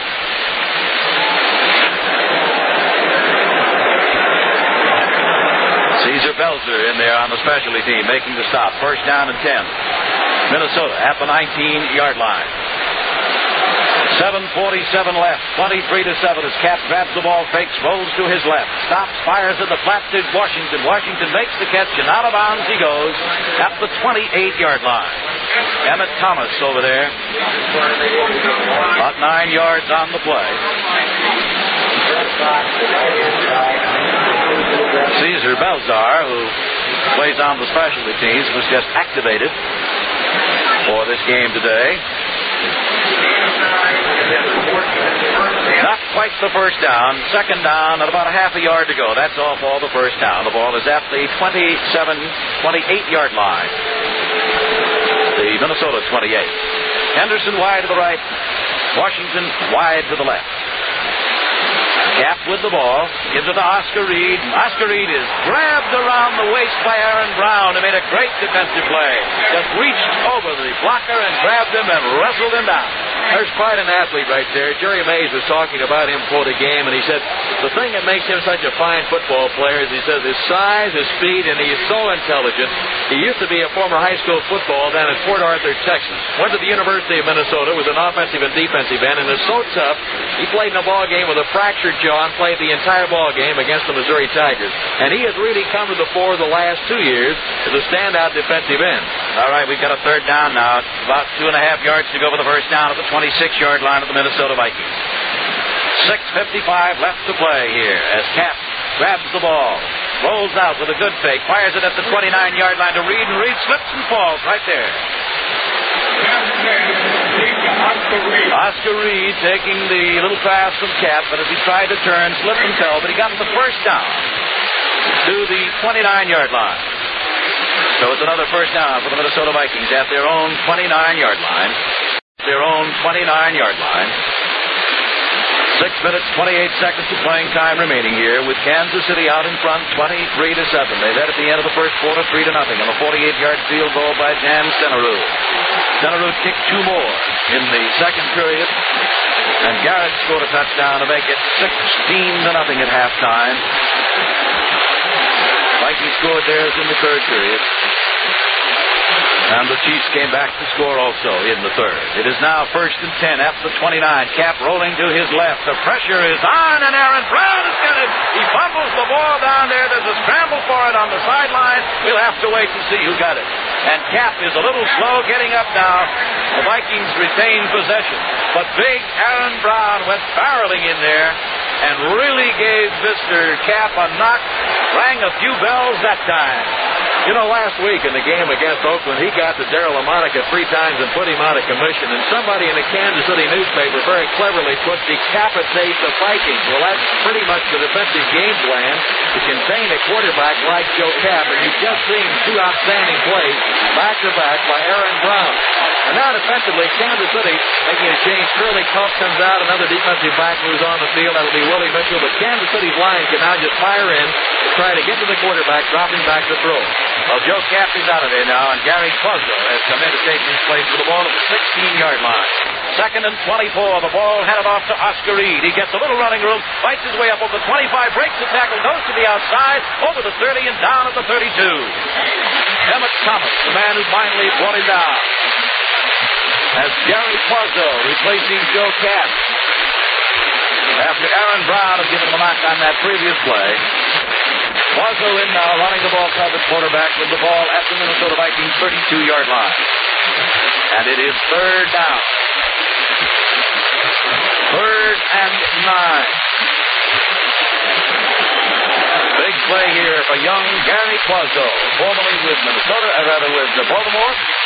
Jim Lindsay is in there now, and back goes Quazzo to throw, looking, firing down. He's got Henderson at the 46-yard line of Minnesota, and Henderson is knocked down by Jim Kearney at the 48. And that will be another first down for Minnesota at their own 48-yard line. 16 yards on the play, 4 minutes and 29 seconds of playing time remaining as the clock continues to run. Minnesota first down and 10 at their own 48-yard line, and Kansas City leading it 23-7. Quazzo brings him out. He has Henderson wide to the right, Washington to the left, takes a handoff to Osborne, rolls out to his left, fires it too long, out of bounds, the intended receiver, Gene Washington. And once again, that fine defense of Kansas City putting the pressure on, and Quazzo threw it before actually he wanted to. Brings up a 2nd down and 10 now at the 48-yard line of Minnesota. 4 minutes and 10 seconds left here in the Super Bowl with the Kansas City Chiefs well in control and leading at 23-7. Vic Tingelhoff over the ball. Henderson is the flanker wide to the right. Washington again is to the left. And Gary Quazzo at quarterback. Looking over that defense, which is just a 4-man. And he goes back to throw, rolling to his left. Lobs one down here, and it's picked off around the 29-yard line by Emmett Thomas. Back to the 30, and down he goes at the 35-yard line, and making the tackle on him, Bill Brown. And another turnover. That's the 4th interception. Emmett Thomas led the American Football League in that specialty with 9. Johnny Robinson made the comment the other day against the Jets when he picked one off in that game. He's come alive. Well, there's timeout call on the field with the score. Kansas City 23, the Minnesota Vikings 7. So how do you get to the office? The bus. How about you? My mother. I get a car, but my part-time job just isn't paying. Well, I'm looking at Ford's new Maverick. It's only $19.95. $19.95? Oh, wow. I didn't... If you're young, starting out and ready to move, Maverick is a lot less expensive than it looks. You see, your Ford dealer is fighting the price rise, and Maverick is still $19.95, the same as it was when it was introduced last April. Of course, since dealer preparation charges, if any transportation charges and state and local taxes vary, they are not included, nor is extra equipment required by state laws. But the base price of Maverick ready to roll is still $19.95. Maverick, the simple machine that's so easy to own, even a girl can do a lot of the routine maintenance herself. And even though Maverick is lower and wider for greater stability, it still turns a tighter circle than a leading small import. Maverick, still $19.95. If you think you can't afford a new car, you can't afford not to see your Ford dealer. He's fighting the price rise. Back here at Tulane Stadium in New Orleans, Bob Reynolds along with Tom Hedrick. Looking across the way at the Minnesota bench, Joe Kapp hurt on the play when Aaron Brown really racked him up. They're working over him over there. And so, with their 4th interception now, Kansas City has the ball first and 10 of their own 34-yard line with 4 minutes left to play in this ball game. Otis Taylor is wide to the right. McVay and Hayes are the setbacks. And here's Dawson taking and dropping back, rolling out. Going to have to run with the ball this time, but they don't like that with those bad knees. And he's hit at the 45. Alan Page, number 1 in there to hit him. Along with Wally Hilgenberg, and he'll get it to the 45-yard line. 11 yards and a first down. Lenny Dawson running with the football that time, and I imagine that Hank Stram, when that happens over there, just sucks in his breath a little bit, because with those bad knees, that's dangerous stuff. When he got hurt Thanksgiving Day, Lenny said that Hank Stram called him at 6 o'clock in the morning to check how that knee was. He's had a great day here today. First down and 10 now. Kansas City at their own 45-yard line. 3 minutes and 13 seconds of playing time left. High formation now to shift. Taylor wide to the right. Pitts wide to the left. Dawson taking his time now. Handing the ball off this time. With Wendell Hayes taking the handoff, and Lonnie Warwick is the man who makes the stop on him. And there's a loss on the play. About a yard back to the 44, brings up a second down and 11 to go at the 44-yard line of Kansas City in possession of the Chiefs. Dawson carried 3 times today for 11 yards, averaging 3.7 per carry. That's pretty good for Lynch. But he's had a great day in the air. And the defensive unit of the Kansas City Chiefs has just, well, there's no question about it. They've been superb here today. 12 out of 17 in the air for 141 yards. Dawson's passing percentage. Second down and 11 for him now at his own 44. The shift sending Otis Taylor wide to the right and Pitts to the left. Dawson handing off to McVay. McVay twists his turns, gets up to about the 44, back to the line of scrimmage. And Roy Winston is the man who makes the stop on it. No gain on the play. Bring up a third down and 11 at the 44-yard line. And there is the 2-minute warning to both benches here. 2 minutes left in this, the 69 Super Bowl game. As the underdog Kansas City Chiefs gaining the early edge, the early momentum, keeping it all the way. Don't forget that over most of these CBS radio network stations, the Pro Bowl from Los Angeles Coliseum will be coming your way next Sunday, January 18th. We hope you'll join us for that. We've talked a lot about the people up front offensively and defensively for Kansas City. Kansas City's front four came into this ball game not heralded like the Four Norsemen when they meet at quarterback, but actually all four men have been honored in postseason competition. Buchanan made All-AFL. Curly Colt made the Western All-Star team. Aaron Brown and Jerry Mays both made second-string Sporting News All-AFL. But Lenny Dawson has responded like a champion. Lenny Dawson has faced adversity to before and a lot of pressure. Some of his finest ball games this year have come under pressure. Recall 2 months ago he went to Shea Stadium. His father had died on a Friday. He came back to throw for 285 yards. He completed 28 passes, good for 3 touchdowns, and he's responded like a champion here this afternoon. Anytime the Chiefs have a big day, Dawson's on target. The Chiefs have rushed for over 115 yards on the ground, and Lenny Dawson, as you noted, is 12 for 17 for 141 yards through the air lanes, and the 5 turnovers in the third down situations. Kansas City is still 5 for 11 on third down. The Vikings 3 out of 9. Kansas City has rushed for 138 yards against the Purple People Eaters here today. Third down and 11 now for Dawson at his own 44. 2 minutes left. He rolls out to the right. The rush is on, and Carl Eller is the man who gets him, and he's hit secondarily by Alan Page, and the flag goes down, and we're going to get a penalty here. A personal foul penalty to be called against the Minnesota Vikings, I'm sure, as Alan Page made a secondary effort after Carl Eller had hit him. Both benches have erupted, but calmer heads will prevail. And the Kansas City Chiefs now move back to the sidelines on their own side as Hank Stram, the coach of Kansas City, went out there along with Bud Grant from the Vikings to sort of calm things down. It was Carl Eller who made the initial contact, and then Alan Page, a little late, came in. The penalty will be stepped off against the Vikings, and the ball will go to the 46-yard line of Minnesota. And there's the signal, a personal foul call against the Vikings.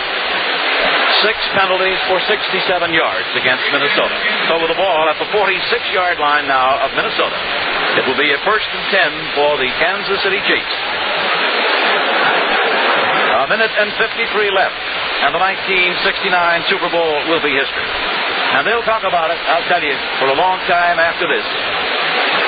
Kansas City Chiefs, as much as 2 touchdown underdogs on occasion, have completely dominated this one here today. 1st down and 10 for Kansas City at the 46 of Minnesota. The I formation and the shift out of it now. McVay and Hayes are the backs. Frank Pitts is flanked. The ball is handed off to McVay. Twists away from one man. Tries to turn the corner. Gets it down to the 41. And Jim Marshall is the man who makes the tackle on him there.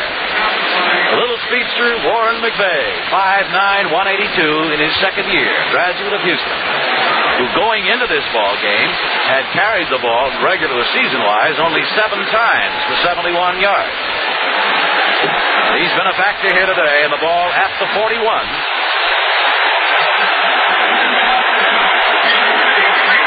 Lenny Dawson leads the ball game for Kansas City. He is greeted by his number 1 fan, Coach Hank Stram, and Mike Livingston, who led Kansas City to 4 victories, guns in the ball game, the AFL's number 4 passer. 2nd down and 5 now as Mike Livingston takes over at quarterback at the 41. He gives the ball off. Wally Hilgenberg is the man who makes the tackle. Wendell Hayes, who took the handoff. Wendell's a little slow getting up, but Bobby Holmes, number 45, comes in there. And Emmett Thomas, who was hurt earlier in the season, goes in to help Wendell Hayes out. And now going into the lineup now is Ed Podolak, number 14 for Kansas City, with the ball at the 37-yard line. And it is 3rd down and a yard to go for the Chiefs at the Viking 37-yard line. I formation. The ball handed off to Holmes, and Holmes fights his way close to the 30-yard line. And Lonnie Warwick finally brings him down. 20 seconds left to play in this one. And the Kansas City Chiefs are just seconds away. And down below us, Hank Stram is being lifted out of the shoulders of some of his players along the sidelines. 9 seconds left, and they may not get another play underway. I don't believe they're going to. They are not going to get another play underway, and Hank Stram is just being taken off out of the field to greet his victorious Kansas City Chiefs, who did the job here today. The gun goes off, the end of the game. We'll be back with a wrap-up in just a moment. Here's another question for Shell's Answer Man. My husband keeps bawling me out for resting my left foot on the brake pedal when I drive. He says it hurts mileage. Does it? Your husband knows what he's scolding about. Every time you use your brake pedal for a footrest, it causes drag and hurts mileage because your engine uses up more gasoline. Your brakes also overheat and wear out faster. So to get better mileage and to calm your husband, use Super Shell and rest your foot on the floor. Next question, please. A few years ago, Shell used to advertise an ingredient called TCP. Is it still in Super Shell? Very much so.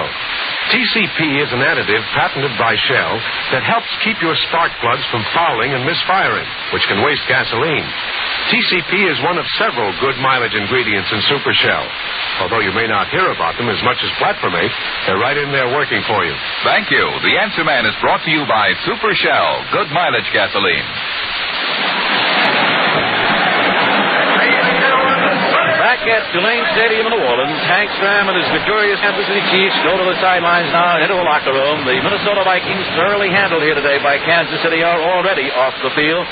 And I think, Tom, that the summation of this ball game can best perhaps be stated in turnovers. The fact that the Kansas City defense picked off 4 passes, picked up 2 fumbles, and you just can't turn the ball over that many times to a fine professional football team without it hurting you. It did here today to the Minnesota Vikings. Kansas City Chiefs, on the other hand, came ready to play. I'm sure the Vikings did too. But when Kansas City jumped off to that 3-0 lead in the first period on the leg of Jan Stenerud, it seemed to give them the added incentive, the added momentum perhaps that they needed to carry on, and carry on as they did. They did, and I think the big one was on that 19-yard play. You remember the 19-yard line to fumble, and then Kansas City got the 5-yard touchdown. That gave Kansas City control of the game. Like the Vikings, like any good defensive team, once you get control of the game, then you had the upper hand. The Vikings came back. They were able to go downfield to make it 16-7, and then Kansas City got the 47-yard bomb to Taylor, and it's all over. And anytime you talk about a victory, you don't just talk about the quarterback, you talk about those people up front. And I think you noted the big thing, the turnovers. There were, I think, officially now they've said 3 interceptions by Kansas City, 2 fumbles, and only 1 interception by the Chiefs. That's the biggest tale of the game. Just to briefly recap the scoring, Stenerud got the Chiefs off out in front of the first period with a 48-yard field goal, which was a new Super Bowl record, incidentally, held previously by Chandler of Green Bay, set in 1968, of 43 yards. And then in the second period, Stenerud added 2 more. One of 33 to make it 6-0, another of 25 to make it 9-0. And then with 5:34 to go in the half from the 5-yard line, Garrett getting a great block from his front line, just sprinted through for the 5 yards and the touchdown as they went 19 yards in 6 plays after the recovery of that fumble. And when Stenerud converted and made it 16-0, that was about all she wrote. In the third period, the Minnesota Vikings made their really only concerted drive of the day when they moved 70 yards in 10 plays and sent Osborne across from the 4-yard line for the touchdown, and Cox converted, and it was 16-7. But the Kansas City Chiefs, not to be denied, it was their day today, came right back and went 82 yards in 6 plays, 5 of them on the ground for 25 yards, and the big one, a 47-yard touchdown pass from Lenny Dawson to Odie Taylor, 47 yards, and Stenerud converted to make it 23-7, and that's the way it ended. This American Football League, National Football League World Championship Super Bowl was carried to you across the nation by CBS Radio, and to our men in uniform around the world by the Armed Forces Radio Service. And don't forget that over most of these CBS Radio Network stations, we'll have the Pro Bowl from Los Angeles Coliseum for you next Sunday, January 18th. Kansas City had 5 more first and 10s, 18-13. Kansas City had 295 yards of total offense. Dawson 11 for 17, 141. Cap and Quazzo 17 for 28 for 199 passing. But Kansas City had 147 yards rushing, and the Vikings had only 78. I'd like to thank our crew today. Walt Dell, who kept our statistics. Steve Cook, who did our spotting. George Groh of radio station WWL here in New Orleans. And our producer has been George Perkins. Our broadcast was sponsored in part by STB Oil and Gas Treatment, by your Ford Motor Company, by Kent Cigarettes, and by Shell Gasoline. The final score, Kansas City 23, Minnesota Vikings 7. That's the end of the game, and the final score is Kansas City 23, Minnesota 7. There's Hank Stram standing alongside CBS's Frank Gifford. Take it away, Frank. Well, obviously, bedlam here in the Kansas City locker room. I'm standing on a raised platform with the victorious coach of the Kansas City Chiefs, Hank Strand, the owner of the Kansas City Chiefs, Lamar Hunt. Hank, wonderful ball game, perfectly performed, as we saw. Beautiful job. Well, thank you, Frank, very much. I'm extremely proud of the way our people played. They played with a strong purpose all year long. I think some of the things that happened to us during the course of our season with the injuries and some of the other things that happened, they maintained poise and confidence and believed in each other and showed a great deal of strength. And I think we grew with each adversity, and as a result, I think this is how we achieved the success that we enjoyed today. But these are a great young bunch of people, really, Frank. They are, Hank. And they showed character all year long, and this is a great expression of that attitude that they betrayed all year long for us. It's been great. Lamar Hunt, your reaction, you're the world champion after 10 years, the way you started with the American Football League, the way you've gone, and certainly you must have a kind of reaction to this. Well, it feels good to be here. Frank, I'm very, very proud of the team and Hank and most especially Len Dawson, because I know how much the game meant to him. And we're very proud to be the champions of pro football, and it's a fantastic sport, and we'll set out to defend those honors next year. Lamar Hunt, the owner of the Kansas City Chiefs, and we're going to ask both of you gentlemen to stay with us for just a moment. We'll get Commissioner Roselle for the presentation, and we'll be back with the 1969 World Champions in just a moment. Back in the Kansas City locker room where Commissioner Pete Roselle, the Commissioner of Pro Football, is going to make the presentation to the owner of the Kansas City Chiefs, Lamar Hunt, head coach Hank Strand, Commissioner. Hank, your correct rhythms are true champions. They overcame injuries early in the year and then on successive games. You defeated last year's Super Bowl winners, the Jets, the Western Division winners, the Raiders, today the Super Bowl. True champions. Congratulations to you and Lamar. All right, thank you very much. Thank you. Thank you very much, Mr. Commissioner. We appreciate this honor greatly, and I assure you that this belongs to our whole squad and our whole organization. It's a great compliment to a great bunch of people, great compliment to Lamar. Lenny Dawson performed extremely well today under adversity, but we're very happy to be champions of the world, and we're going to do everything we possibly can to maintain the prestige of this great honor. Thank you very much. Hank, again, our congratulations. The beautiful Tiffany Trophy, the beautiful silver Tiffany Trophy representation of the champion of all the world. And again, could I get your reaction, Lamar Hunt, as you look back to those other years, some 10 years ago, there must be quite a reaction. Well, it's pretty fantastic. It's a beautiful trophy, and it really is a satisfying conclusion to the 10 years of the American Football League. And there's been a lot of people put a lot of time and sweat and energy into it. And I want to say especially a thanks to the people of Kansas City. This trophy really belongs to them, too, as well as the organization, because the team is Kansas City. Very happy owner, Lamar Hunt. Again, our congratulations to you, Hank Strand. I know you're going to get around and talk to individual players. Thank you for joining us. We'll have you come back and spend a few more minutes with us. Yes, thank you very much. Thank you, Mr. Hunt. There he is, Lenny Dawson, the young man who engineered a great victory for the Kansas City Chiefs today. And Lenny has got to be the highlight of a truly great career, collegiate at Purdue, an All-American there, and an outstanding professional. Your own personal feeling. You know, Frank, I'll tell you, everybody wants to get a shot at the big one. If you're a boxer, you want it, and a heavyweight, you want to get a shot at the heavyweight championship.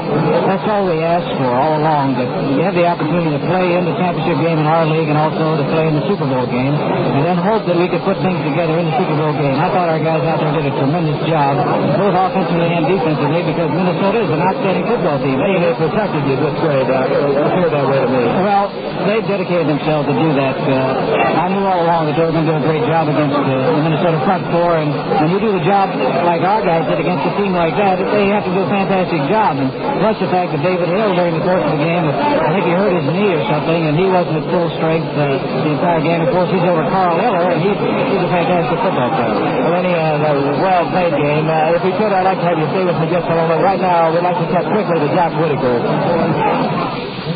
Thank you very much, Frank. Over here in the Minnesota dressing room, it's a little more quiet, obviously, than where you are. Here's the head coach, Bud Grant, of the Minnesota Vikings. It's not one of your most memorable moments today, I guess, Coach. What happened? You saw what happened. We played a fine football team, and Kansas City are deserving winners, and certainly you couldn't have a finer team represent professional football as our champion. I know that you had said, and some of other people in Minnesota through the week, that you were worried about this club. They were a physical club, and that your pass rush might be blunted somewhat. It kind of turned out that way in some respects, didn't it? Well, I think we're a little similar in that when they get ahead, they're very tough to come back against, and This has been something that we've been fortunate to be able to do to get ahead of teams, and their ball control and their style of play and their tough defense. And we thought we had a chance at halftime. We got back in the ball game with 10 points away, but when they got that last touchdown, I think that was, you're not going to come from 2 touchdowns behind and be a good team like Kansas City. How about the mental attitude of your ball club? Did you feel that was any different today? No, I think this club has always been really ready to play football. I think we played as well as we could today. Tomorrow might be another story, but we played the game today. Getting up emotionally as you've had to now for Los Angeles and then Cleveland, and now this one, takes its toll sometimes. Well, Kansas City had to do the same thing. They had to play in New York, they had to play in Oakland, and they had to play here, and they're all 3 away from home, and I think they've done a tremendous job. For some of you, Bud, I know it's a great disappointment, but we're going to hear a lot more about the Minnesota Vikings in the years to come, I think. Well, we sure hope so, and maybe we can come back next year or sometime and redeem ourselves a little bit. Thank you very much, Bud, for that. You bet. Head coach of the Minnesota Vikings here in their locker room, and now let's go back to Frank Gifford in the Kansas City Chiefs room. Thank you, Jack. Obviously a different atmosphere in the World Champions locker room. And Lenny Dawson, I mentioned a moment ago you called a very fine game. It appeared as if you wanted to do some tapping on the outside men. You got your first touchdown, Mike Garrett. Let's take a look at Mike Garrett scoring the first touchdown for Kansas City. And I think Mo Mormon got a tremendous block on Jim Marshall. Here it is, Lenny. So we were faking the toss. You'll see the left tackle pulling out, and they're trying to influence it. And there it is, a great influence on the defensive end. And Garrett went in. Mo made the great block. And here we're coming up now is you hitting Otis Taylor. Now, I don't know what happened on this play. I got hit just as he called it. Hit the first time that I knew what happened. Here's a great move by Otis. Of course, he's a guy that can break up any ball game, Frank. He's got tremendous speed, size, great hands and moves, and here he's hitting Frank's pitch. There's one question I feel that I must ask you because you are Lynn Dawson's roommate. Frank Gifford just spoke with him a few minutes ago about the tremendous afternoon he had today. I'd like to ask you, if I could, since you are his roommate, what kind of week was it for Lynn Dawson with all that happened to him this week? Well, I think Lenny showed a great deal of, personal fortitude when he hung in there like he did. I think he started prepping up after all the telegrams, and just worlds and worlds of telegrams were coming in. People offering their prayers and backing him 100%. By Friday, he pepped up a little, but I'll be frank with you, for a couple of days, he was looked like he aged about 5 years to me, and for a while I kept trying to get him up. He stayed in the room 90% of the time and only left for interviews, things like that. And it was a real pressure game for Lenny Dawson, and you just can't say enough for him the way he reacted to it and handled it. What a great job he did. I'm just sorry that they had to go through that, but the top quarterback on the top team in the country, I tell you, that's a pretty good honor. I hope that'll offer some condolences for him. It's a great honor. Congratulations to you, Johnny. Thank you, Pat. Great afternoon. Great afternoon. Now let's go back to Frank Gifford. Otis Taylor, what can I tell you? That was one of the finest runs I've seen. That really put the game on ice. It was just a little quick move to the sidelines, and he broke a couple tackles, right? Yeah, it was just what we call a little hitch pattern. You go 5 or 6 yards, and you stop and you catch the ball, and just so happened when he hit me low around my hip, and I skinned off of him, and I was able to go for the touchdown. Thrown out of Jack Whitaker. Thank you very much, Frank. So there you have the 4th annual Super Bowl. And this great old rusty stadium now is emptied out. It's 80,000 people filtering into the city of New Orleans, which lies behind. And tonight on streets like Rampart and Bourbon and Royal, they will give the old quarter of this lovely old town another riotous time. The 1970 Super Bowl was played by 2 teams that perhaps reflect the times of the 1970s. This was Middle America. This was the Super Bowl of the silent majority. The Minnesota Vikings, from the center of the Northland up where the Mississippi begins. Kansas City, from the geographical center of our country, a prairie town grown big and cosmopolitan. The game played here in New Orleans, the center of the South, Delta land where the Mississippi ends. It was Central Time Zone all the way. And both of these clubs reflected the personalities of the towns and areas they represent.